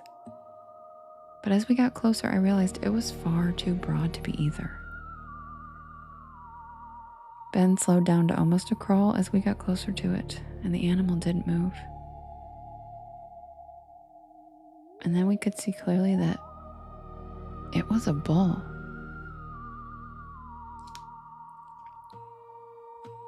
An enormous black bull.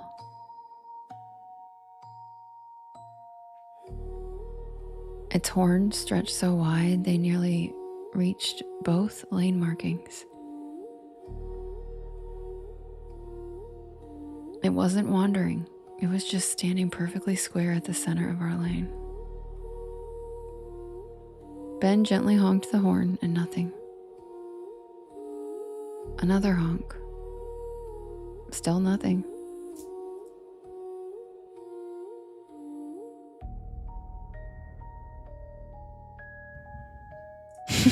Rich, that's a good one. It simply stared directly at us through the windshield.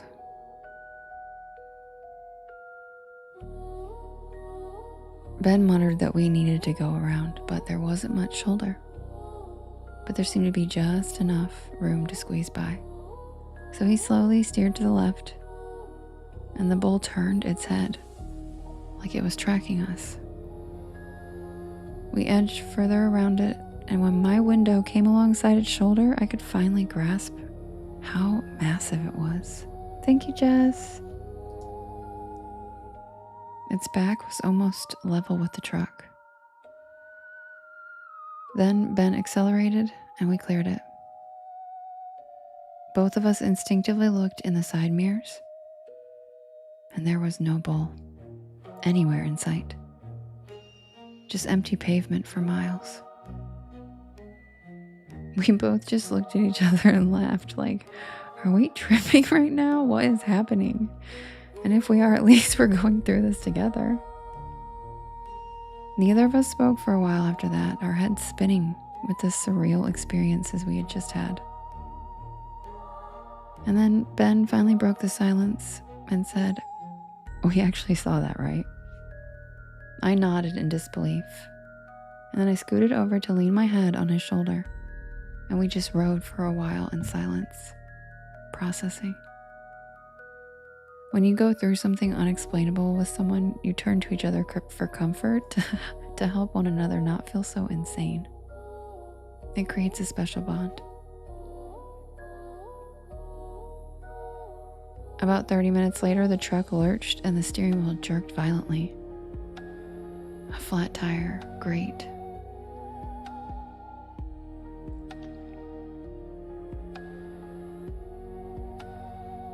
Ben managed to pull onto the shoulder without rolling the rim, skillfully, I might add. Neither of us were thrilled about changing a tire in complete darkness, but we didn't really have a choice. Ben grabbed the jack and I held my inadequate flashlight. Thank goodness he knows how to change a tire because I do not. And then we realized the tire wasn't punctured. It had been shredded. Long parallel cuts, almost as though someone had dragged giant claws across the sidewall. Ben crouched lower, suddenly froze and pointed underneath the truck. Fresh footprints, not human. 4 toes, long claws. Each print was nearly twice the size of my hand. And they didn't approach the truck, they came out from beneath it. And I remember that detail because it made no sense. The prints began exactly under the rear axle and then they continued away into the desert. How? Ben quickly got the spare tire put on and we both climbed back inside. And then he tried starting the engine, and nothing.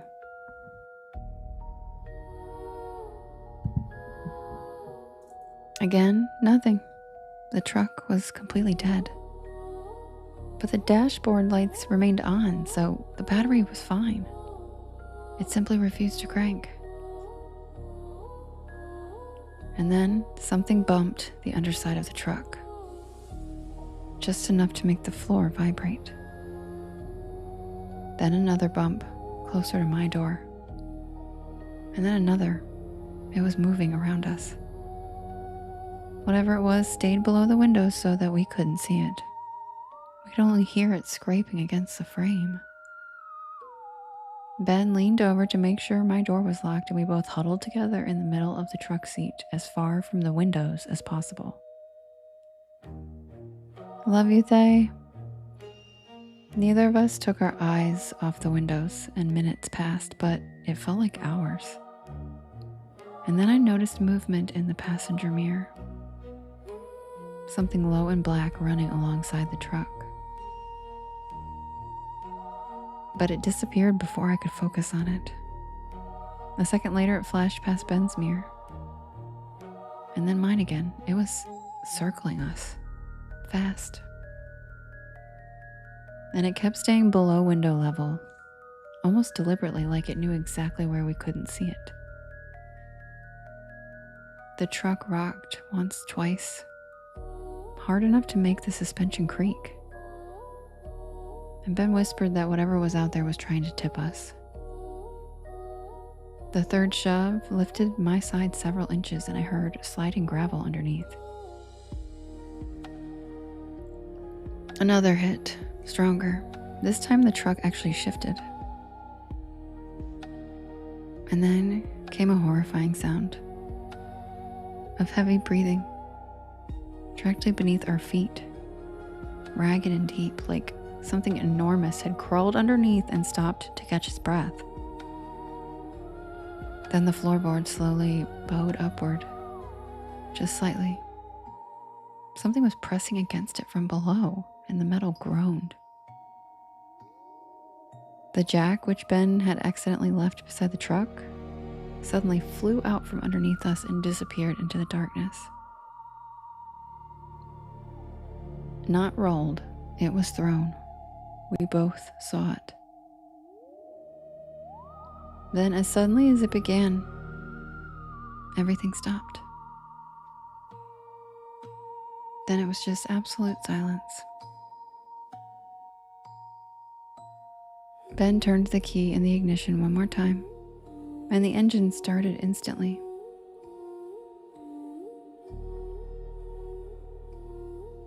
As though nothing had ever even been wrong. That'll do it, Kim. We both smiled at each other and chuckled as he pressed on the gas and we hauled ass out of there. We didn't stop again until we reached civilization. We have no idea what we experienced out there in the desert. But I can't help but wonder if, somewhere out there, on the lonely stretches of the highway once known as Route 666, another traveler is slowing down tonight after spotting something standing slowly in the road, trying to decide if what they're seeing is perfectly ordinary or the beginning of the next story someone will tell about Route 666, the Devil's Highway.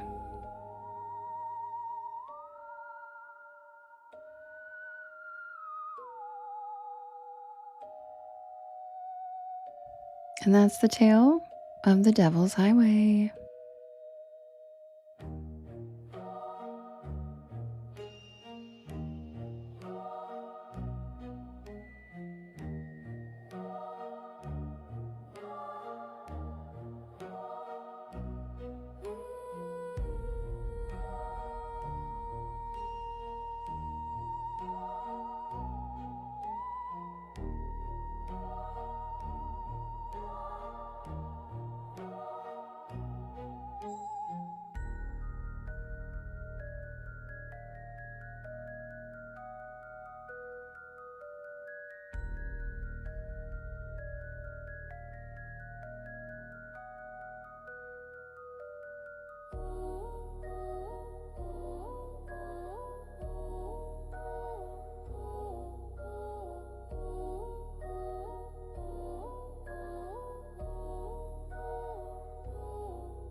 Welcome in, everybody.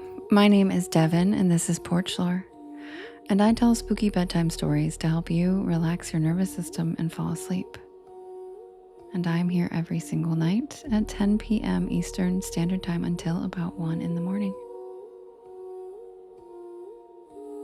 I do write and record all of these stories myself, And if you want to listen to them when I'm not live, they are all available on my YT channel, as well as all of the podcast streaming sites. Just look for Porch Lore and you'll find me.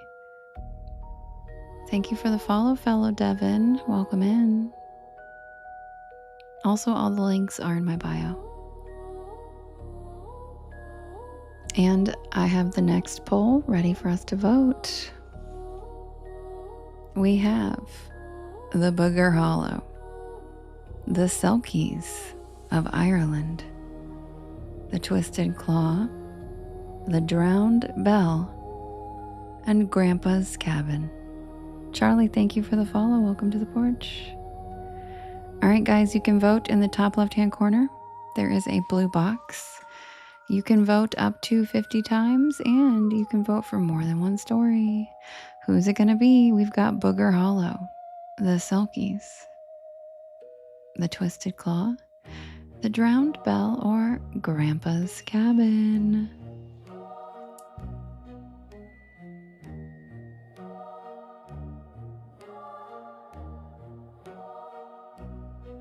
Obviously, mermaid, right? I put it on the poll for you.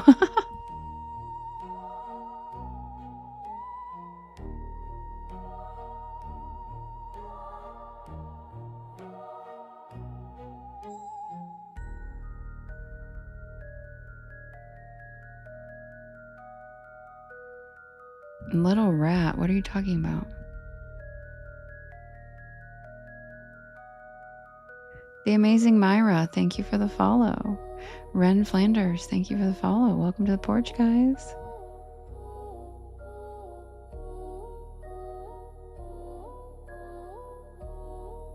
Jade said Curtis or bust. Curtis the seal.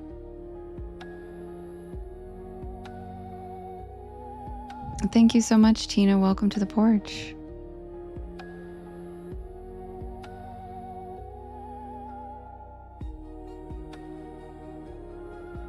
He's always a rat. Sir Strongberg? Yeah, he's always a rat. But what are you talking about?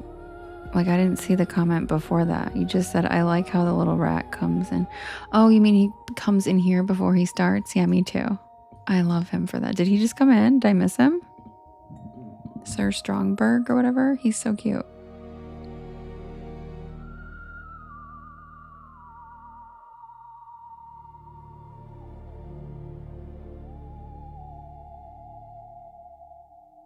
You got the Selkie card, Butters? Oh my god, I love that. I think it's sweet too. Tina, you thought my voice was AI? Yeah, a lot of people do. A lot of people do.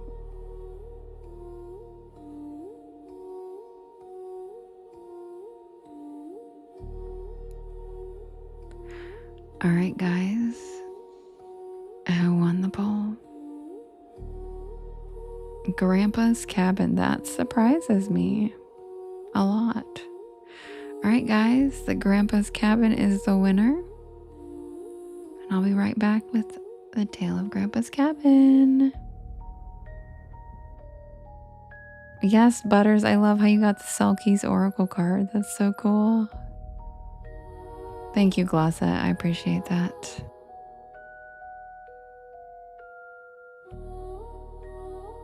Yeah, until I tell them that I pull up with my ceiling missing in a story.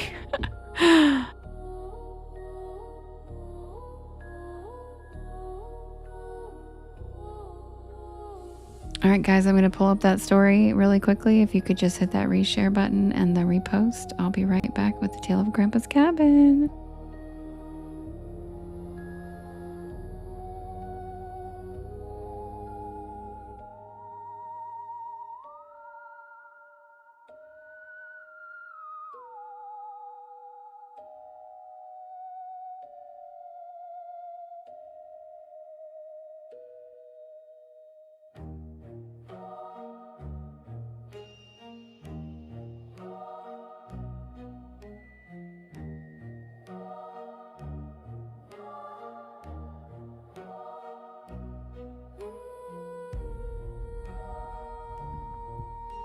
Thank you, Oh So Ordinary, for the cute star.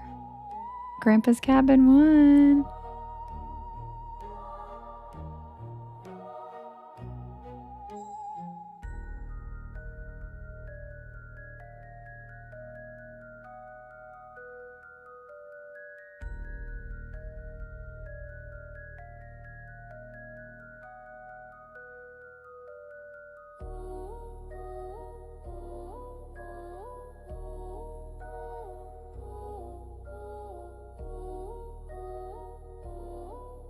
Pull it with my roof gone. And I beat the pussy like a new song. Keep it hot, not lukewarm. Can anybody tell me who that is?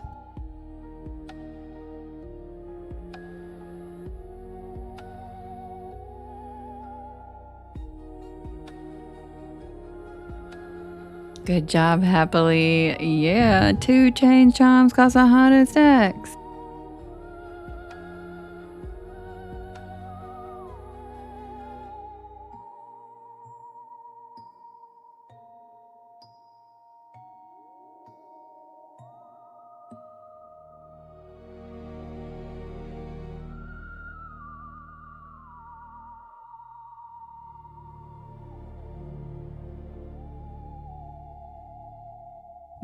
Mace, of course that's okay. The Discord's for everybody.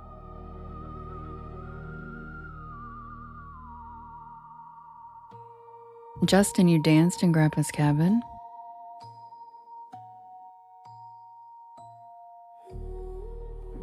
Happily, are you referencing Trillville right now? Did we go to high school together? Did you just go eat? What it is, ho? What's up? Is that what you're talking about? Because if that's what you're talking about, where did you grow up?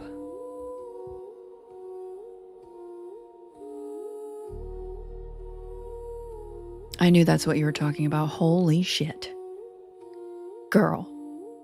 Okay, there we go. Florida. I knew it was the South. I knew it had to be the South. It's like, there's no way you're quoting Trillville. All you had to do was the bed sounds. You literally wrote bed sounds. And I'm like, are you talking about Trillville right now? Holy shit. I've seen them live, girl. Out of control.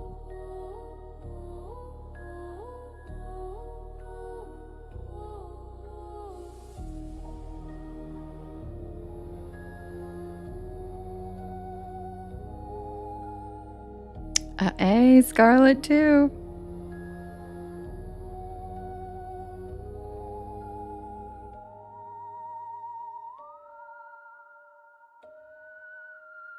Cut you up like you ain't been cut. Now give me your number and I'll call and I'll follow that ass in the mall. Take you home, let you juggle my balls. While I beat down the old walls. Oh yeah.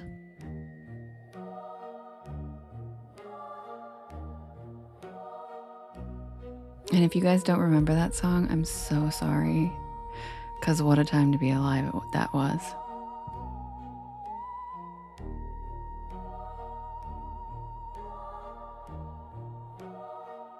Sherry said, hey!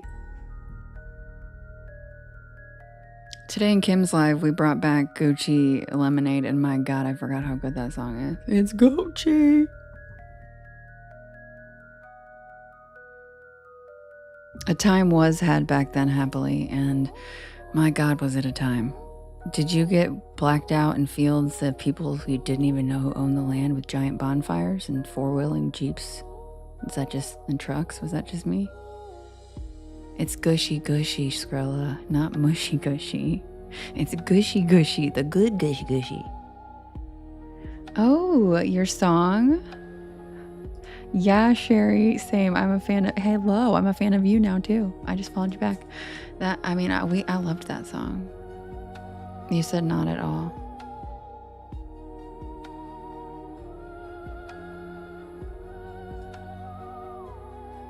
Oh, you blacked out on the beach. Oh yeah, because you're from Florida. Good point. I'm from North Carolina. We blacked out in fields. And like the mountains. But it was a good time. And I look back now, I'm like, who owned those fields? We have no idea. Exactly, Scarlett. Those were the MD. You said 50-50. I fucking love that. It was MD 2020 days for sure.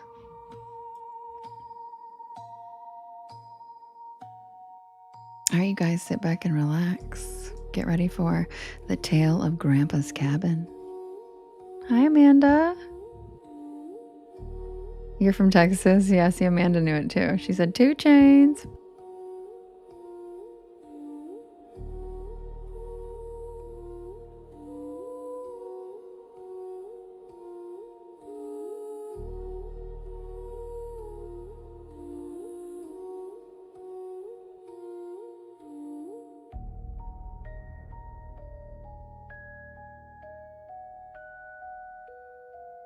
Amanda said, I'm from Eastern North Carolina, and we were definitely out in random fields. That's absolutely correct. Weren't you? And if you're from Eastern North Carolina, you were probably also putting yourself in riptides for fun. Because we used to do that too when we went to the beach. So dumb. I actually did that 2 years ago when I went to Florida, and my friend's stepdad freaked out. And I went under, and he like came running. You sure did. Yep, I knew you did. And he came running, and then all of a sudden I pop up giggling, and I'm like, I'm sorry, I should have warned you guys, but we throw ourselves in riptides if you grow up. Like, so stupid, but so fun.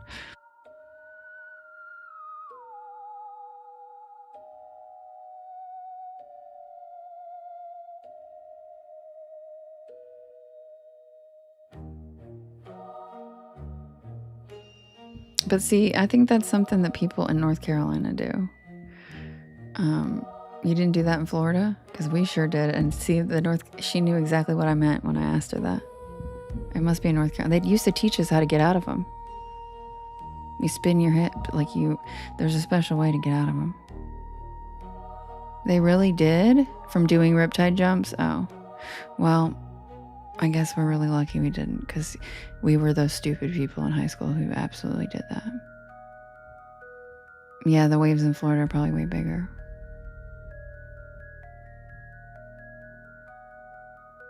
Well, guess what, Skrilla? I'm still here, and I didn't do it in Cancun. Yeah, when you get pulled out, though, we were all taught, in North Carolina at least, we were all taught a trick. You don't just jump into a riptide for fun without knowing how to get out of it.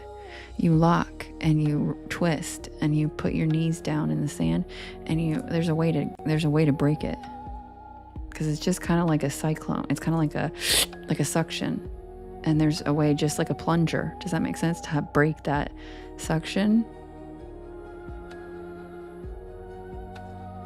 Did y'all throw gas on bonfires to make them? Maybe. Maybe. Maybe. It was like the Dougie, pretty much. Yeah, pop, lock, and drop it. That's exactly what, yep. And you get right out of that.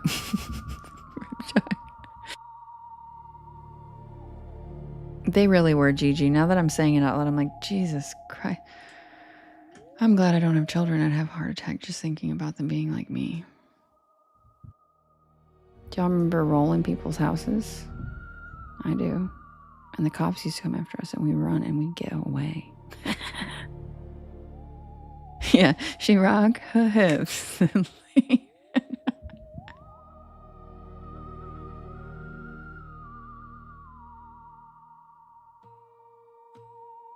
Submitted for the approval of the Porch Pal Society.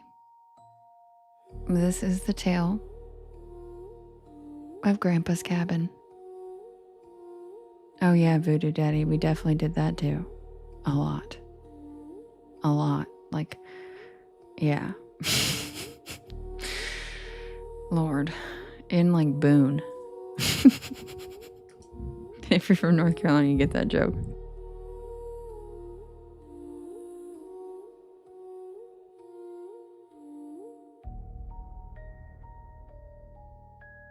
Holy shit, Grim, that's dangerous.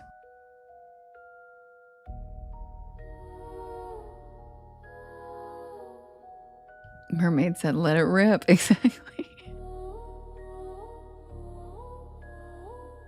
Boone's.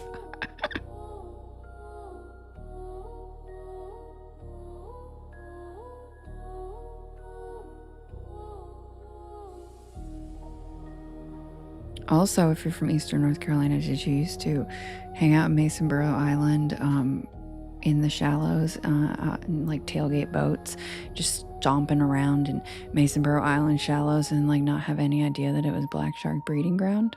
Because we sure did. Yep. I didn't find that out till like I was in my 20s. And I was like, it's what now? Excuse me? So that was also incredibly stupid.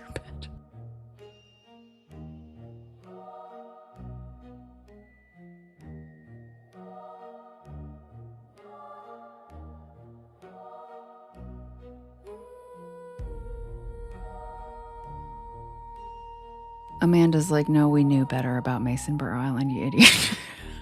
She's like, that's where we drew the line.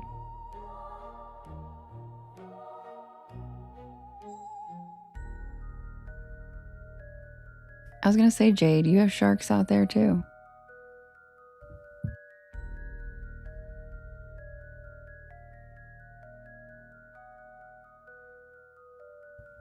It's strange how places can carry an energy, like an echo of the lives that passed through them. Some echoes fade with time, but others remain etched into the walls and the soil. Hi, Joanne. I never believed that until the night I stayed at the old cabin near Blackwater Ridge. Scarlet. The cabin belonged to my grandfather. He built it in the 1950s. A modest structure made of hand-cut logs with a tin roof that clattered in the wind. Good morning, Joanne. As a child, I spent summers there fishing in the lake and exploring the dense woods. But as I grew older, life pulled me away.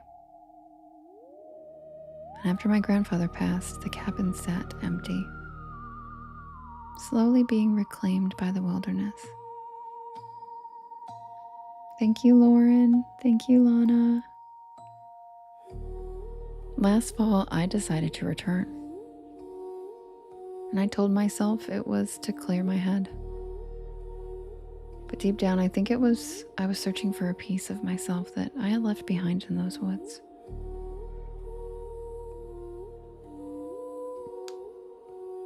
The drive up was uneventful, but as I neared Blackwater Ridge, a sense of unease settled over me.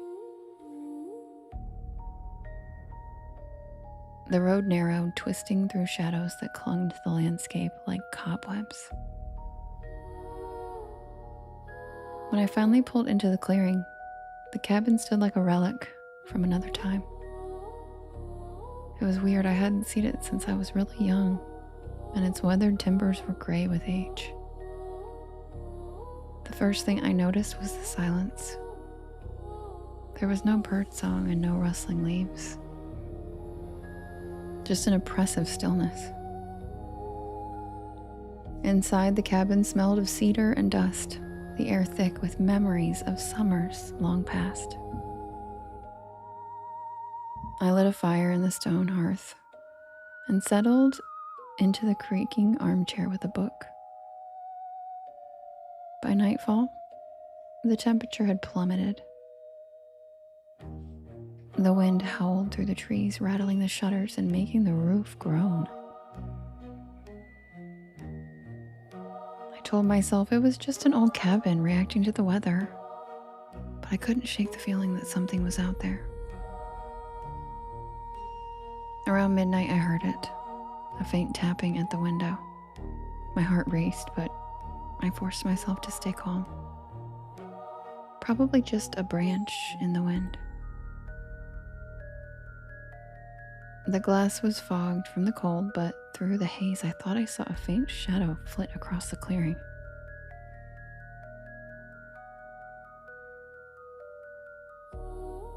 I told myself that it was probably nothing. Then I returned to the fire. Beefy, don't panic. Sleep didn't come easily that night.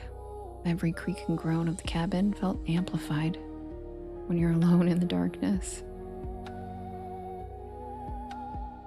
Then the tapping returned, more insistent this time, almost like fingers drumming against the glass.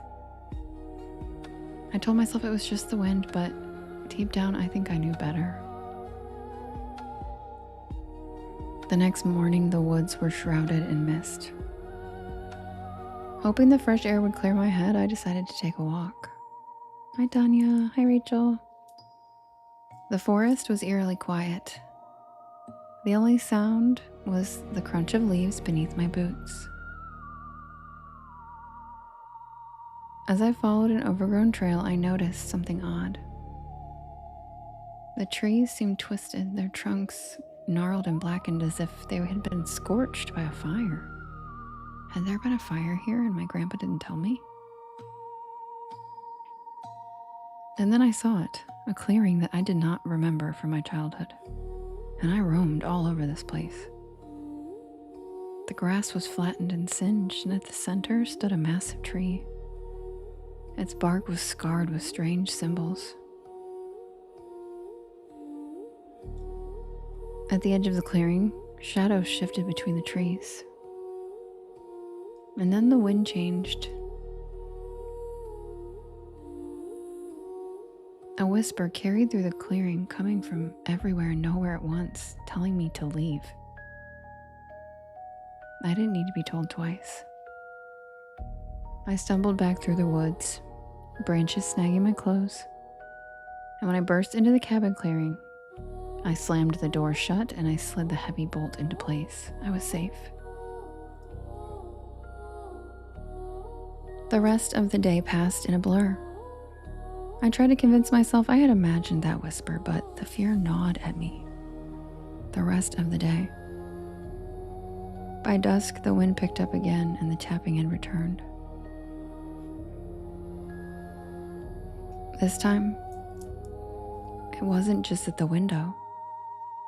It came from the walls, the roof, even the floor beneath my feet.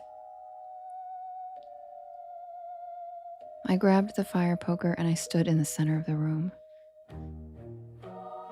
My eyes darting from shadow to shadow. The tapping grew louder and more frantic until it drowned out all rational thought. And then it stopped, and I stood there trembling, my knuckles white around that poker. Minutes passed, and then hours.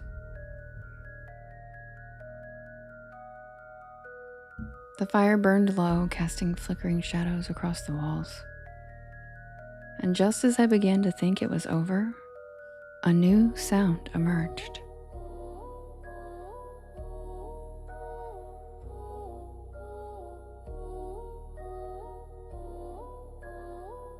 A slow, deliberate scraping at the door.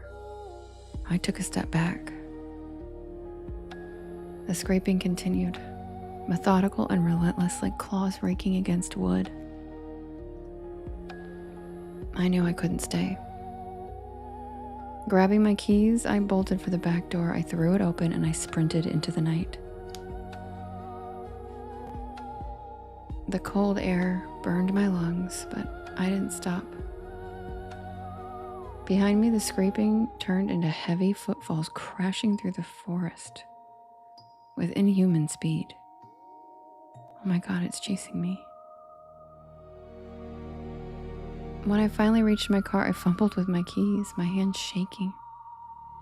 The engine roared to life and I tore down that dirt road, gravel spraying behind me. In the rear view mirror, I caught a glimpse of something standing at the edge of the trees. A towering shadow with eyes like embers, watching me. I didn't stop until I was miles away. In the weeks that followed, I tried to rationalize what had happened. Maybe it was stress, isolation, grief, a really vivid nightmare. I still don't really know. But I know this. Some places carry an energy, an echo that never fades. And Blackwater Ridge is one of those places.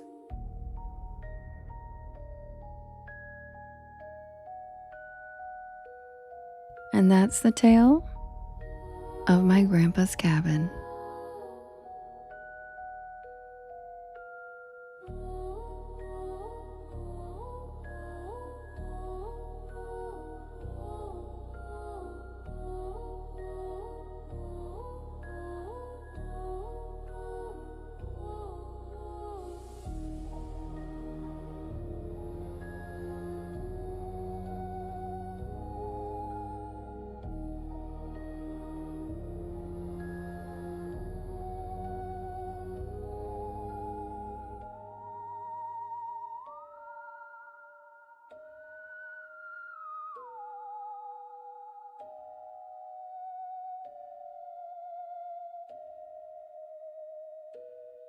A tramp stamp.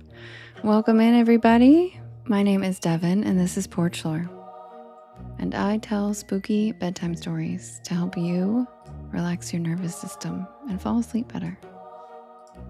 And I am here every single night at 10 p.m. Eastern Standard Time until about 1 in the morning.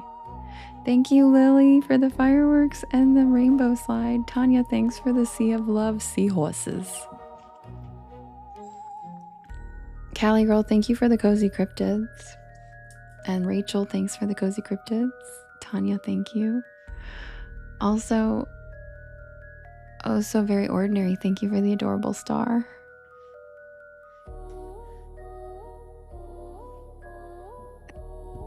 Wonderful Ghoul, thank you for the gummy bear.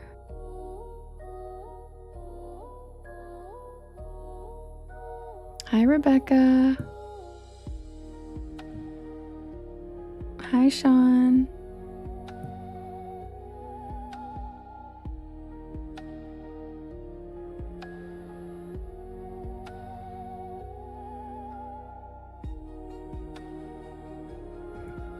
Right, Maui? That would be cool.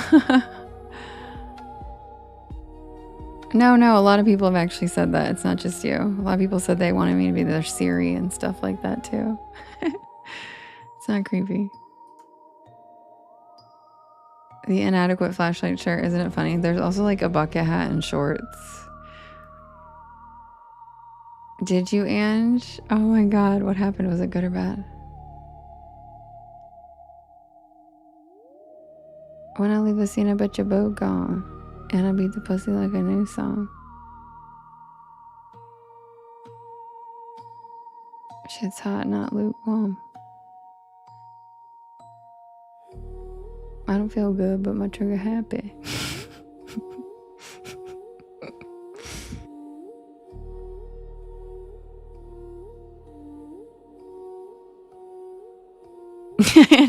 and you were in the woods running from something.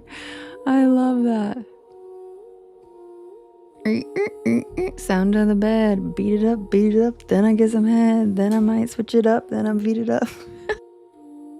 I don't give a fuck.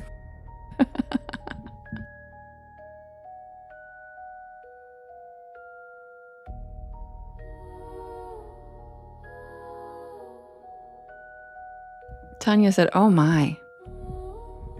I'm just finishing rap lyrics that they're typing in the chat.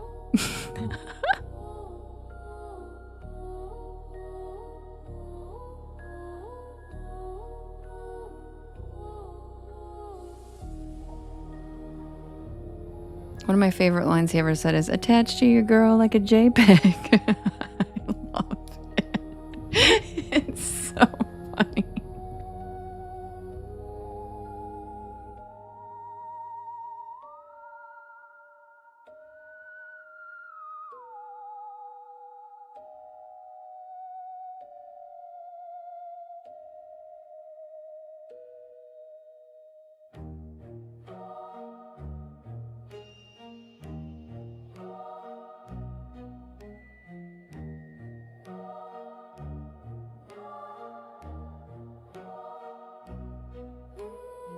Ellie said, they're just jumping on the bed having fun. You're absolutely right, Ellie. You're absolutely right.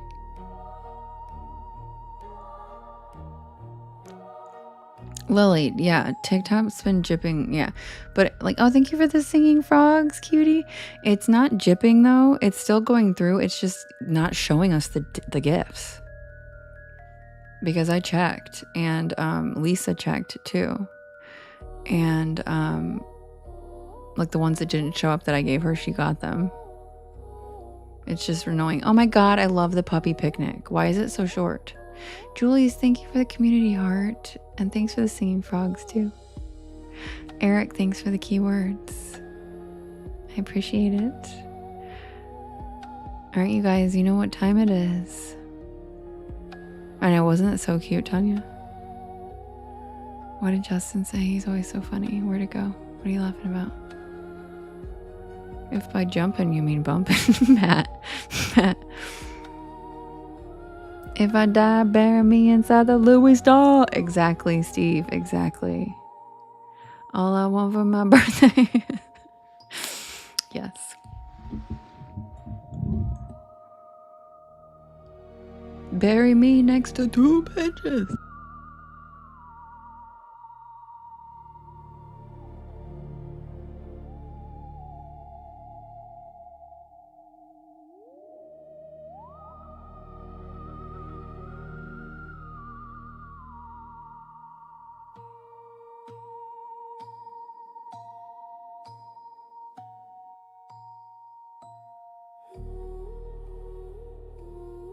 Lily, me too. I wish they would make more cat ones, but what's his name is really cute though.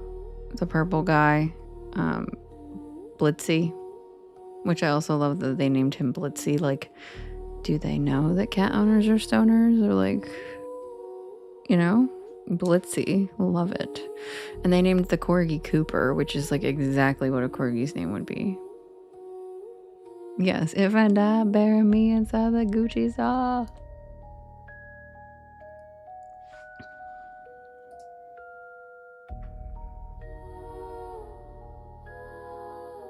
Oh, mermaid, that's been happening to all of us. Don't worry. It's because it's so annoying. It's because something's going on with, like, if you lock the screen. Like if you like check your text messages for too long. Like if you just swipe over and you're listening still, you will hear it until you go back to the live. And then all of a sudden you're on your damn FYP home screen, loud ass video. It's so annoying. And it's been happening to everybody. So it's not just you. It happens to me like 40 times in Kim's lives. It's maddening. Yep, Mackenzie, it's maddening. It is, because I'm listening, and it's so weird because I'm listening and then I'll go to make a comment back to Kim's funny joke and it looks like I just entered and I'm chiming in like I'm like, dude, I've been listening for an hour. Like, what the fuck? Matt, thank you for the money gun, and Justin, thanks for the fireworks. Thanks, guys. Yeah, Skrilla. And the other day it was Lemons, and Lemons was like, sorry, that was my fault. But like that, it didn't used to be like that. You used to be able to like put it as a side window and I could still listen completely, do other things, and then chime in on the funny, jokes and stuff. Like, I don't understand. But it's really annoying.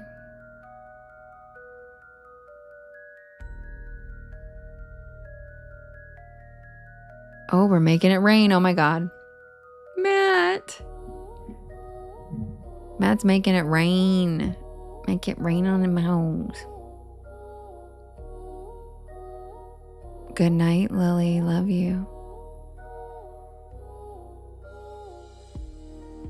I got 2 phones. One for the long, one for the plug.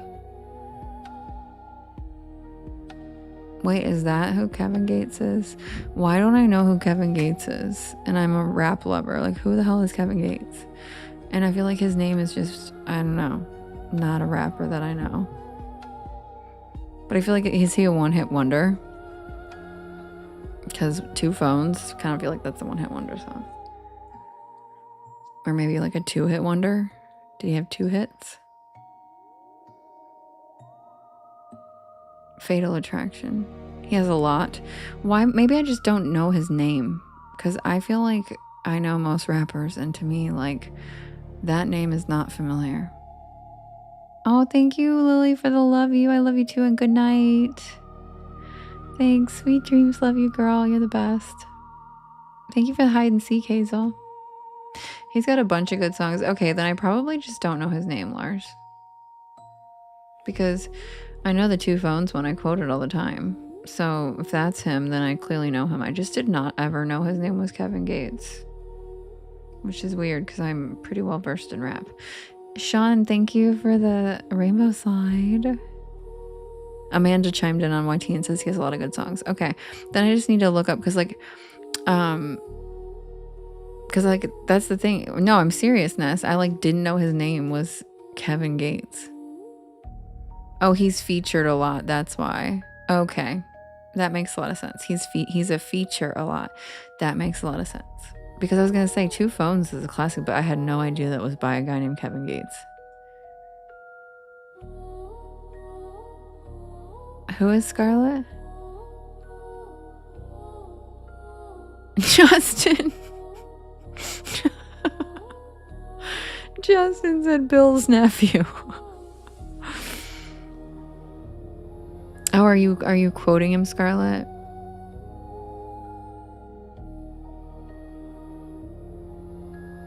Matt, the broccoli-haired kid. That's hilarious. Yeah, I mean, I think I know his songs because I know Two Phones. I just never knew his name was Kevin Gates.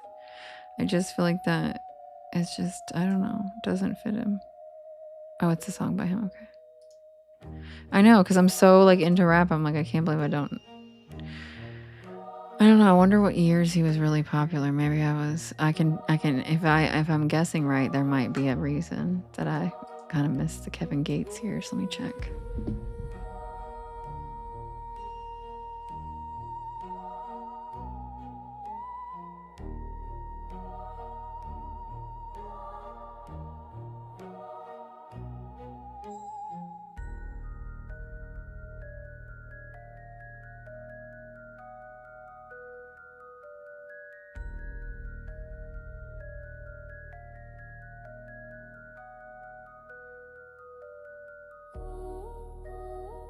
Okay, I'm not gonna lie.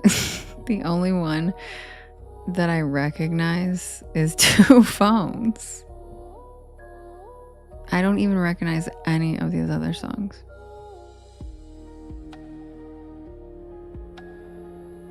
I see Paper Chaser, but that's a fucking BG song, so that's definitely not the one I'm thinking of. Or no, Juvenile. You a paper chaser, you got your Glock on fire. Yeah, I don't recognize any of these songs except for Two Phones. That's it. That's crazy. I'm gonna have to listen to them then. Maybe the titles, yeah, it's not ringing a bell. Maybe he just wasn't my vibe. I don't know.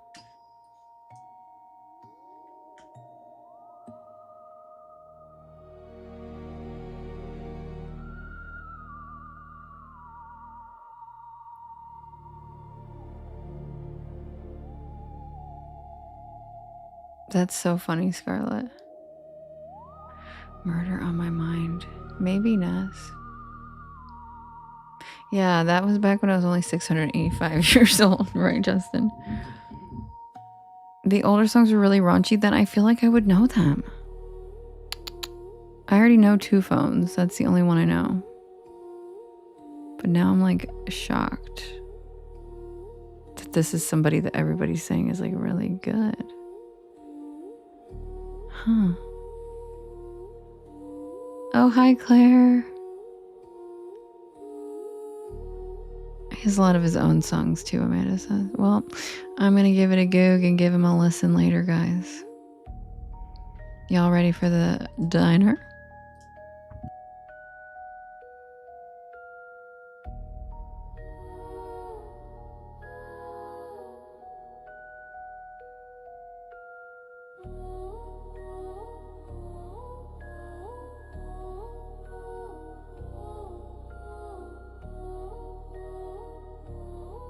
By the way, does anybody follow women's basketball? Because I don't. But I somehow ended up on my feed, which is kind of funny now that I think about it when I'm saying it out loud. This blonde basketball player for the Indiana team. Have you guys seen that? Talk about a bad bitch, justice-oriented pop-off. She does that for her friend. Does anybody know what I'm talking about? Sophie, yep. Did y'all see what she did? Fucking get it, girl. For her friend. And I'll tell you right now, that is me energy. And I'm like, did my FYP show me her? I don't even know anything about basketball. But as soon as I saw it, I was like, instant follow. Who the fuck is this bitch? She did it for, yeah, the pointer. Yep. And I point at people too. I literally got slapped in the face once by a girl for pointing at her. I am literally that energy. I am that same. And I'm the youngest child, brat ass energy, just like that. And I was like, I don't know who this girl is, but instant follow. And I've been watching videos of her and I'm like, oh, she's amazing. And guess what I found out? She played football in high school. She was one of the only girls on the fucking team. And she was homecoming queen and had to go put the sash on over her football uniform. What? I'm not athletic like that, but I admire girls that are. I'm like, holy shit. And she's married to like an NBA player or something. I don't know. She's pretty much amazing. Oh, thanks, Jade. But the video of her,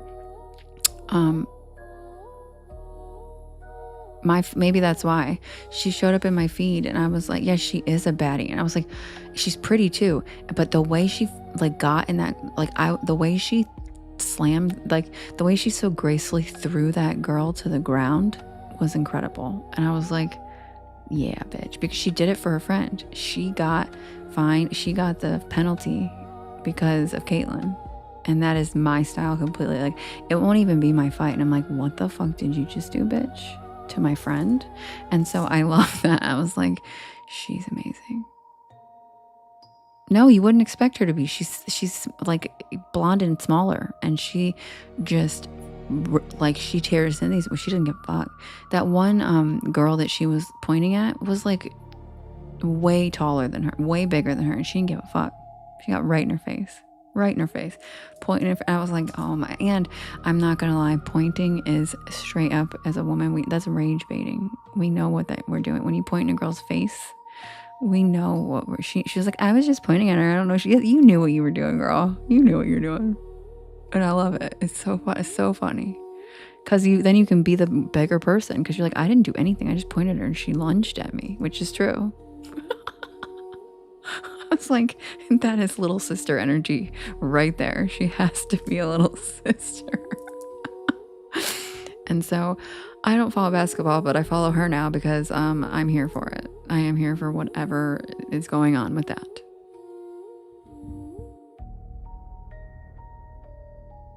Yeah, Rochelle, it's I'm not touching you. I'm not touching you. She's touching me. Yep, love her. And I heard she only got a 1-year contract to Indiana. So does that mean she's gone already, or is she leaving? Like, are these videos I'm watching old? Because I don't keep up with basketball. Is she still around, or like, you did it to your husband? It's so funny. And I love when she starts really fast pointing up and down, pointing. I'm like, oh my God. Perfect. She's so funny. That's literally how I would do it. Like, that's how I would do it. I love her for that. Thank you for the rainbow side, Sean. What, Justin? She makes funny TikToks too. Well, I just followed her today, so I'll have to check it out. But I love her so far. I also saw that she got fined $500 for making a TikTok complaining about a ref. So she also can't keep her mouth shut, which I respect. Oh, she's there as long as she wants to be. Okay, good. Because she said she wanted to stay and bring her dog and her goat or something, her horse or something. I definitely went down a rabbit hole of her today. And I was like, this chick's fucking awesome. I want to be her friend. I want to be her friend. Talkers? Like shit talkers? The point, I think, just happened. Oh, the point. Oh, it just happened. Okay, so it's new news. I'm a talker too, Matt. Me too. That's why one of the girls, when I was talking shit to a troll, one of the girls was like, you were a cheerleader, weren't you? I was like, why? She's like, the way you shit talk. It's like, excuse me? That's funny. What did you say?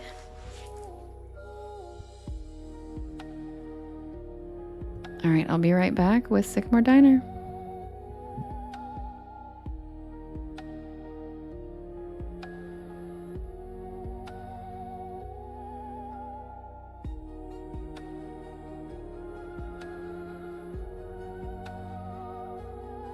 Skrilla, what made you think of that? Eyebrows said bye. That makes Ange crack up too. Is Ange still in here? No. That makes her crack up too. Eyebrows said bye. It's so funny. Hi, CJ. And that's the thing, is when she said it to me, I was laughing when I read it. I was like, I wasn't even funny. I was like, that is fucking funny. You're a bitch and it's funny. I don't know who you are, but that's funny as hell. You were too skinny, Sean. I was not. I didn't have that problem. I was tall too, so I was like a back spot, and I got my nose broken once and my wrist.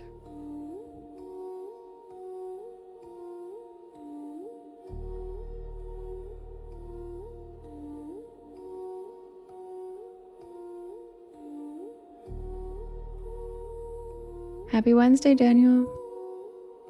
Yeah, because the girls, we catch the flyers and I'm the back spot, which means I'm the one right where their head goes, and they have to know how to fly. They have to know not to slam their head back.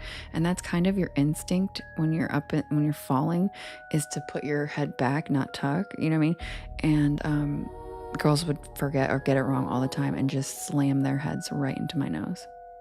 It was great.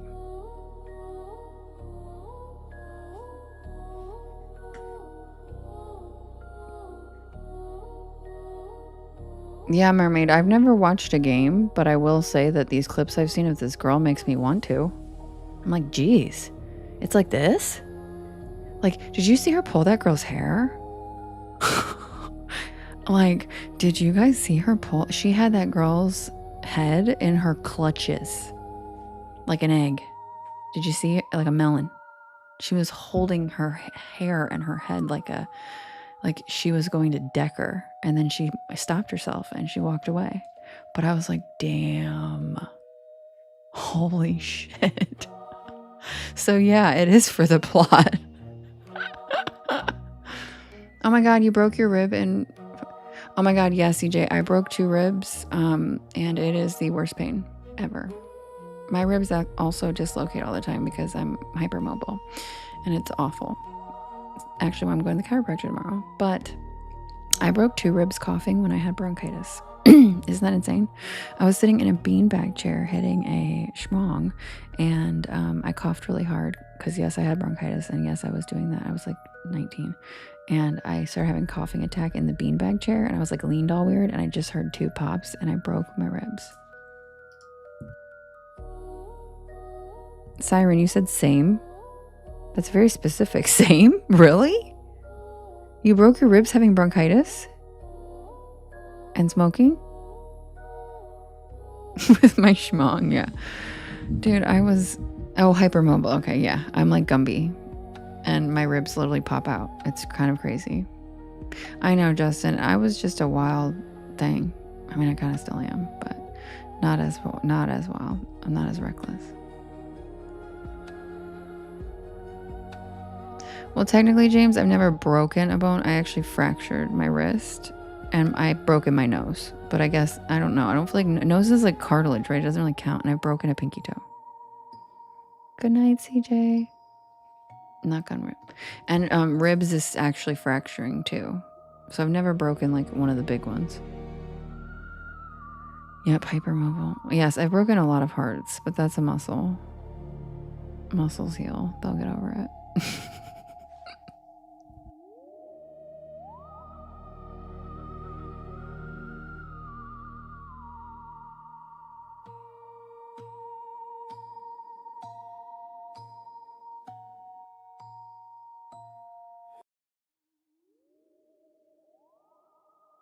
Fun fact though, heartbreakers, sometimes we break our own hearts too.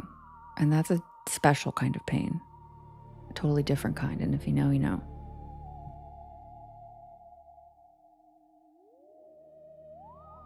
Hi, Nikki. Welcome to the porch.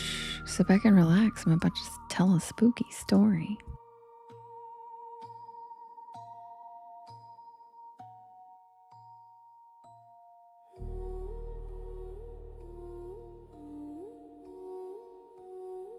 Rochelle, me too.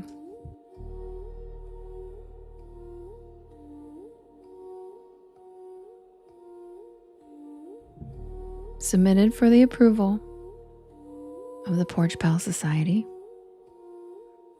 This is the tale of the night shift at Sycamore Diner.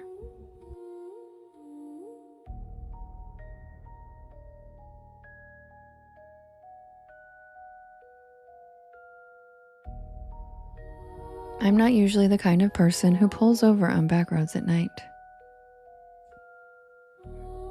Not unless I absolutely have to. Thank you, Justin. But that night, something about the storm, the long drive, and that growling pit in my stomach convinced me otherwise. I was hungry. Yeah, I'm mad. It really, anytime I bring something up, it's cute because anytime I bring something up, it just becomes like, and I love it. Everyone's sharing their horrible injuries. AI summary's gonna be like, share your dismemberment. Thank you, Millie.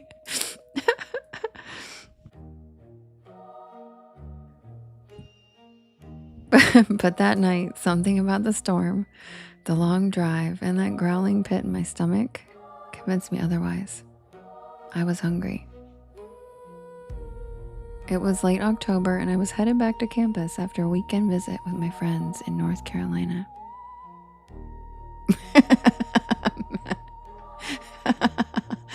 Yeah, thanks, Tanya. I had a midterm on Monday, and my plan had been to drive straight through. 5 hours, no stops.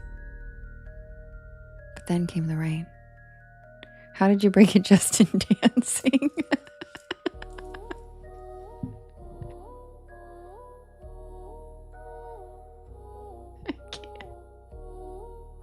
But then came the rain. One of those cold, slanted, whispery rains that creeps into your bones. It makes the windshield wipers sound like a heartbeat. I had taken the wrong exit, trying to bypass traffic, and I ended up on a 2-lane back road, surrounded by nothing but pine trees and power lines. And that's when I saw the neon sign. SYCAMRE Diner. The O in Sycamore was flickering like it hadn't worked right in years.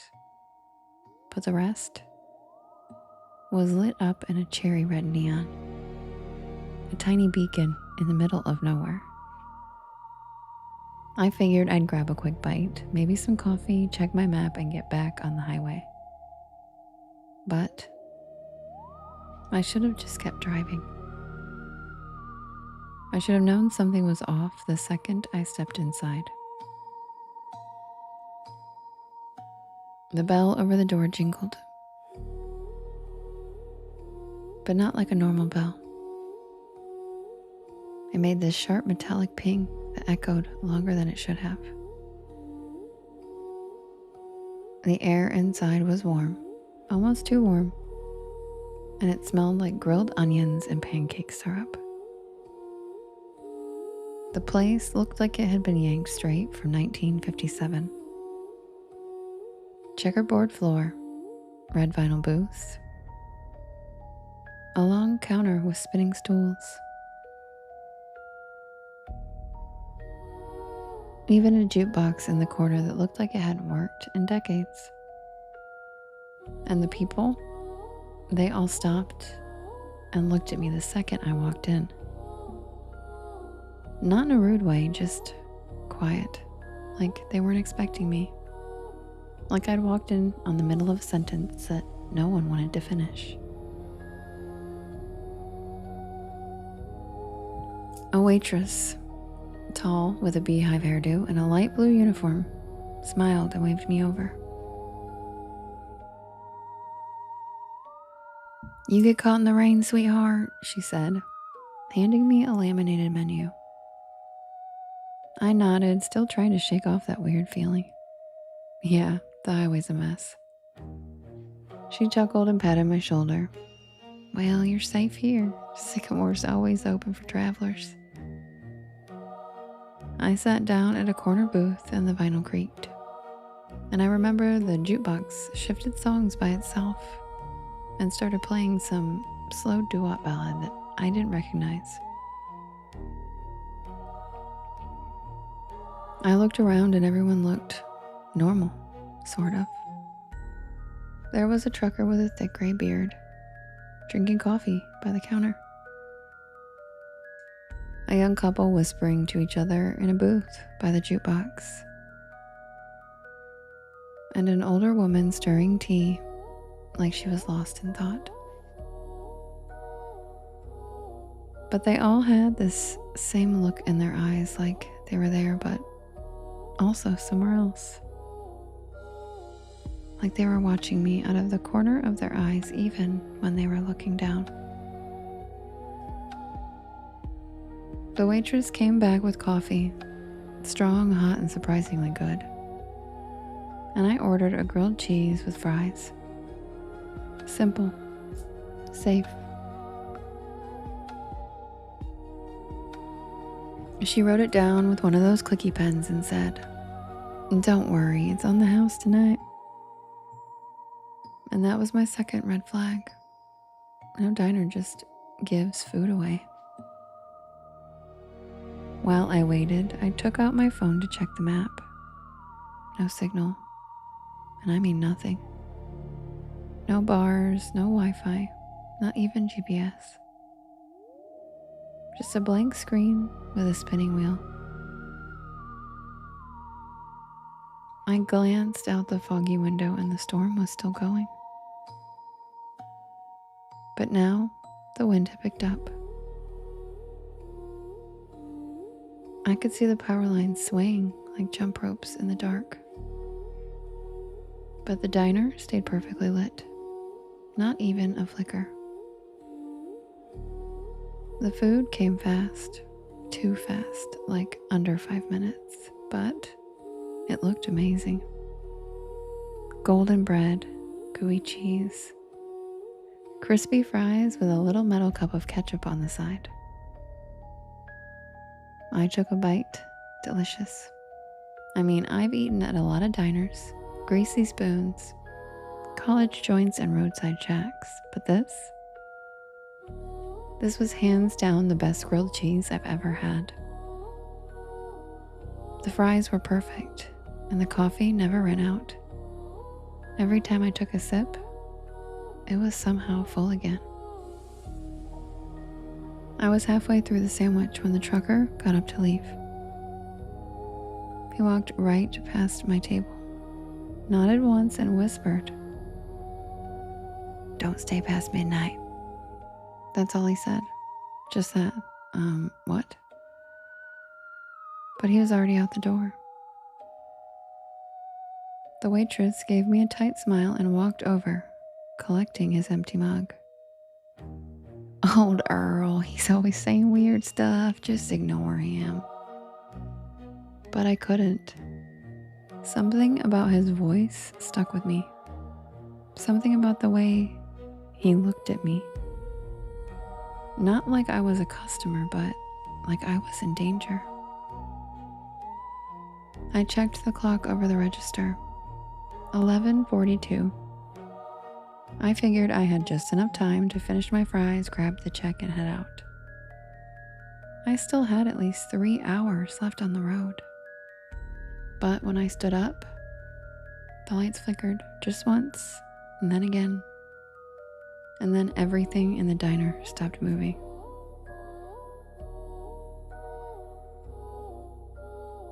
The couple by the jukebox froze mid-sentence. The woman with the tea stopped stirring, her spoon hanging in midair. The waitress, her hand reached out for a mug, just stopped. Like someone hit pause on the entire scene. I took a step back and the jukebox buzzed, glitched, and restarted a new track. I could still move, but no one else could. And then I heard it. Not music, not a storm, a voice. Not coming from anyone I could see. Just a whisper that seemed to echo from the walls themselves. I backed toward the door, my heart hammering in my chest. I turned to the knob, locked. Of course it was locked. I tried the windows, but they were sealed shut. I started banging on the glass and shouting, but no one was outside. Just the wind and the rain, and that flickering red sign. SYCAMRE.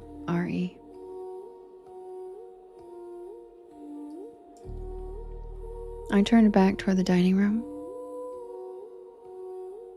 and everyone was gone.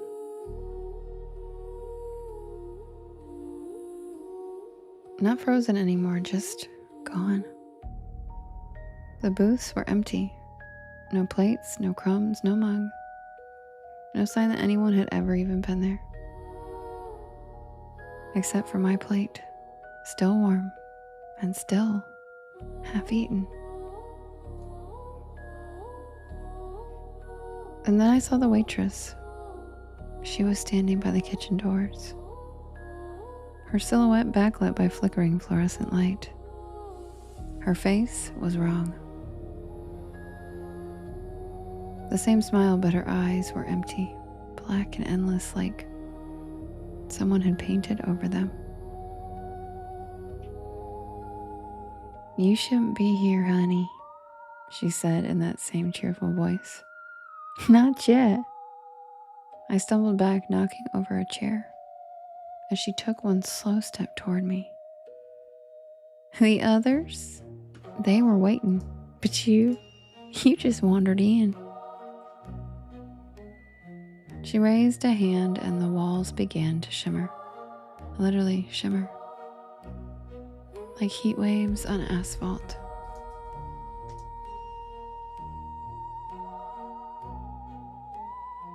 The checkered floor rippled, and the red booths started to fade, becoming outlines and then shadows, and then nothing.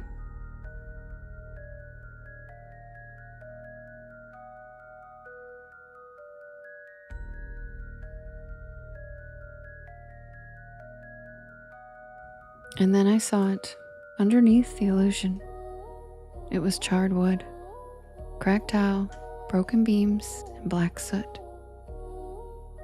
Like the diner had burned down long ago.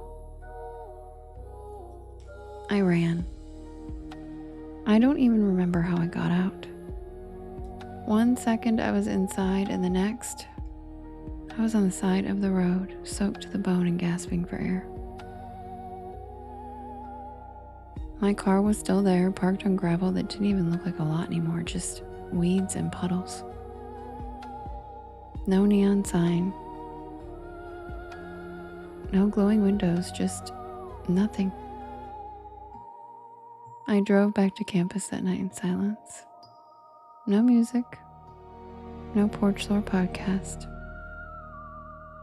I kept glancing in the rearview mirror, half expecting to see that red neon flicker back to life.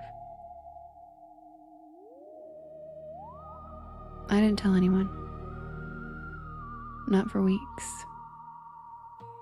Not until I finally looked up Sycamore Diner on a local history site. And I found it. It burned to the ground in 1972. A gas leak. The whole place went up at midnight, and everyone inside was killed. 5 patrons, a waitress, and a cook. The photo in the article? The same checkerboard floor, the same red booths, the same neon sign. SYCAMORE.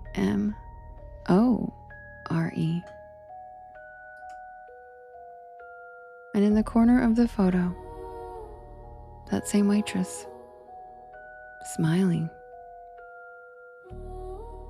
I never took that back road again.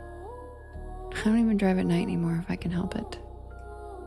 And every time I see a neon diner sign, something in me flinches just a little.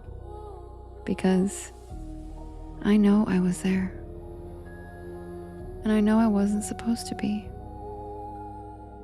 But the part that keeps me up sometimes, the part that really makes my stomach turn,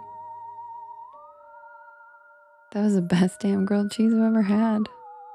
And I didn't even pay for it.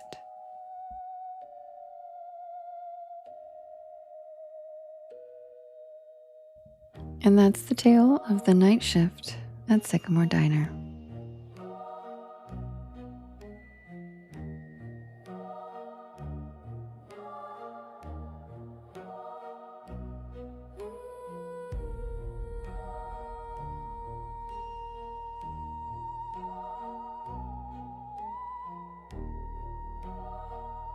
And with that, I will bid you guys good night, Porch Pals.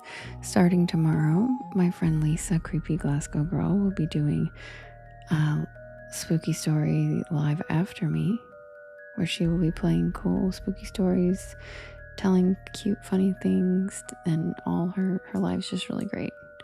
So I'll remind you guys again tomorrow night, but just wanted to remind you now again. Good night, Rochelle. Good night, everybody. Her name is Lisa, Creepy Glasgow Girl.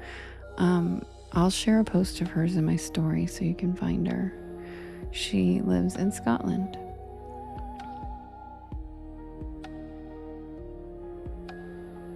Yes, good night, everybody.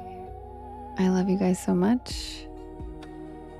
I hope you guys get some good sleep. And if you don't, head on over to my YT channel, where good night, Maria, where all of my stories are available on the playlist tab under Bedtime Stories playlist. And you could probably be out by the second story. Hit shuffle or play all and you'll be snoozing. And I will see you guys again tomorrow, the same time and the same place, 10 p.m. Eastern Standard Time, right here on the porch. And don't forget, stay spooky.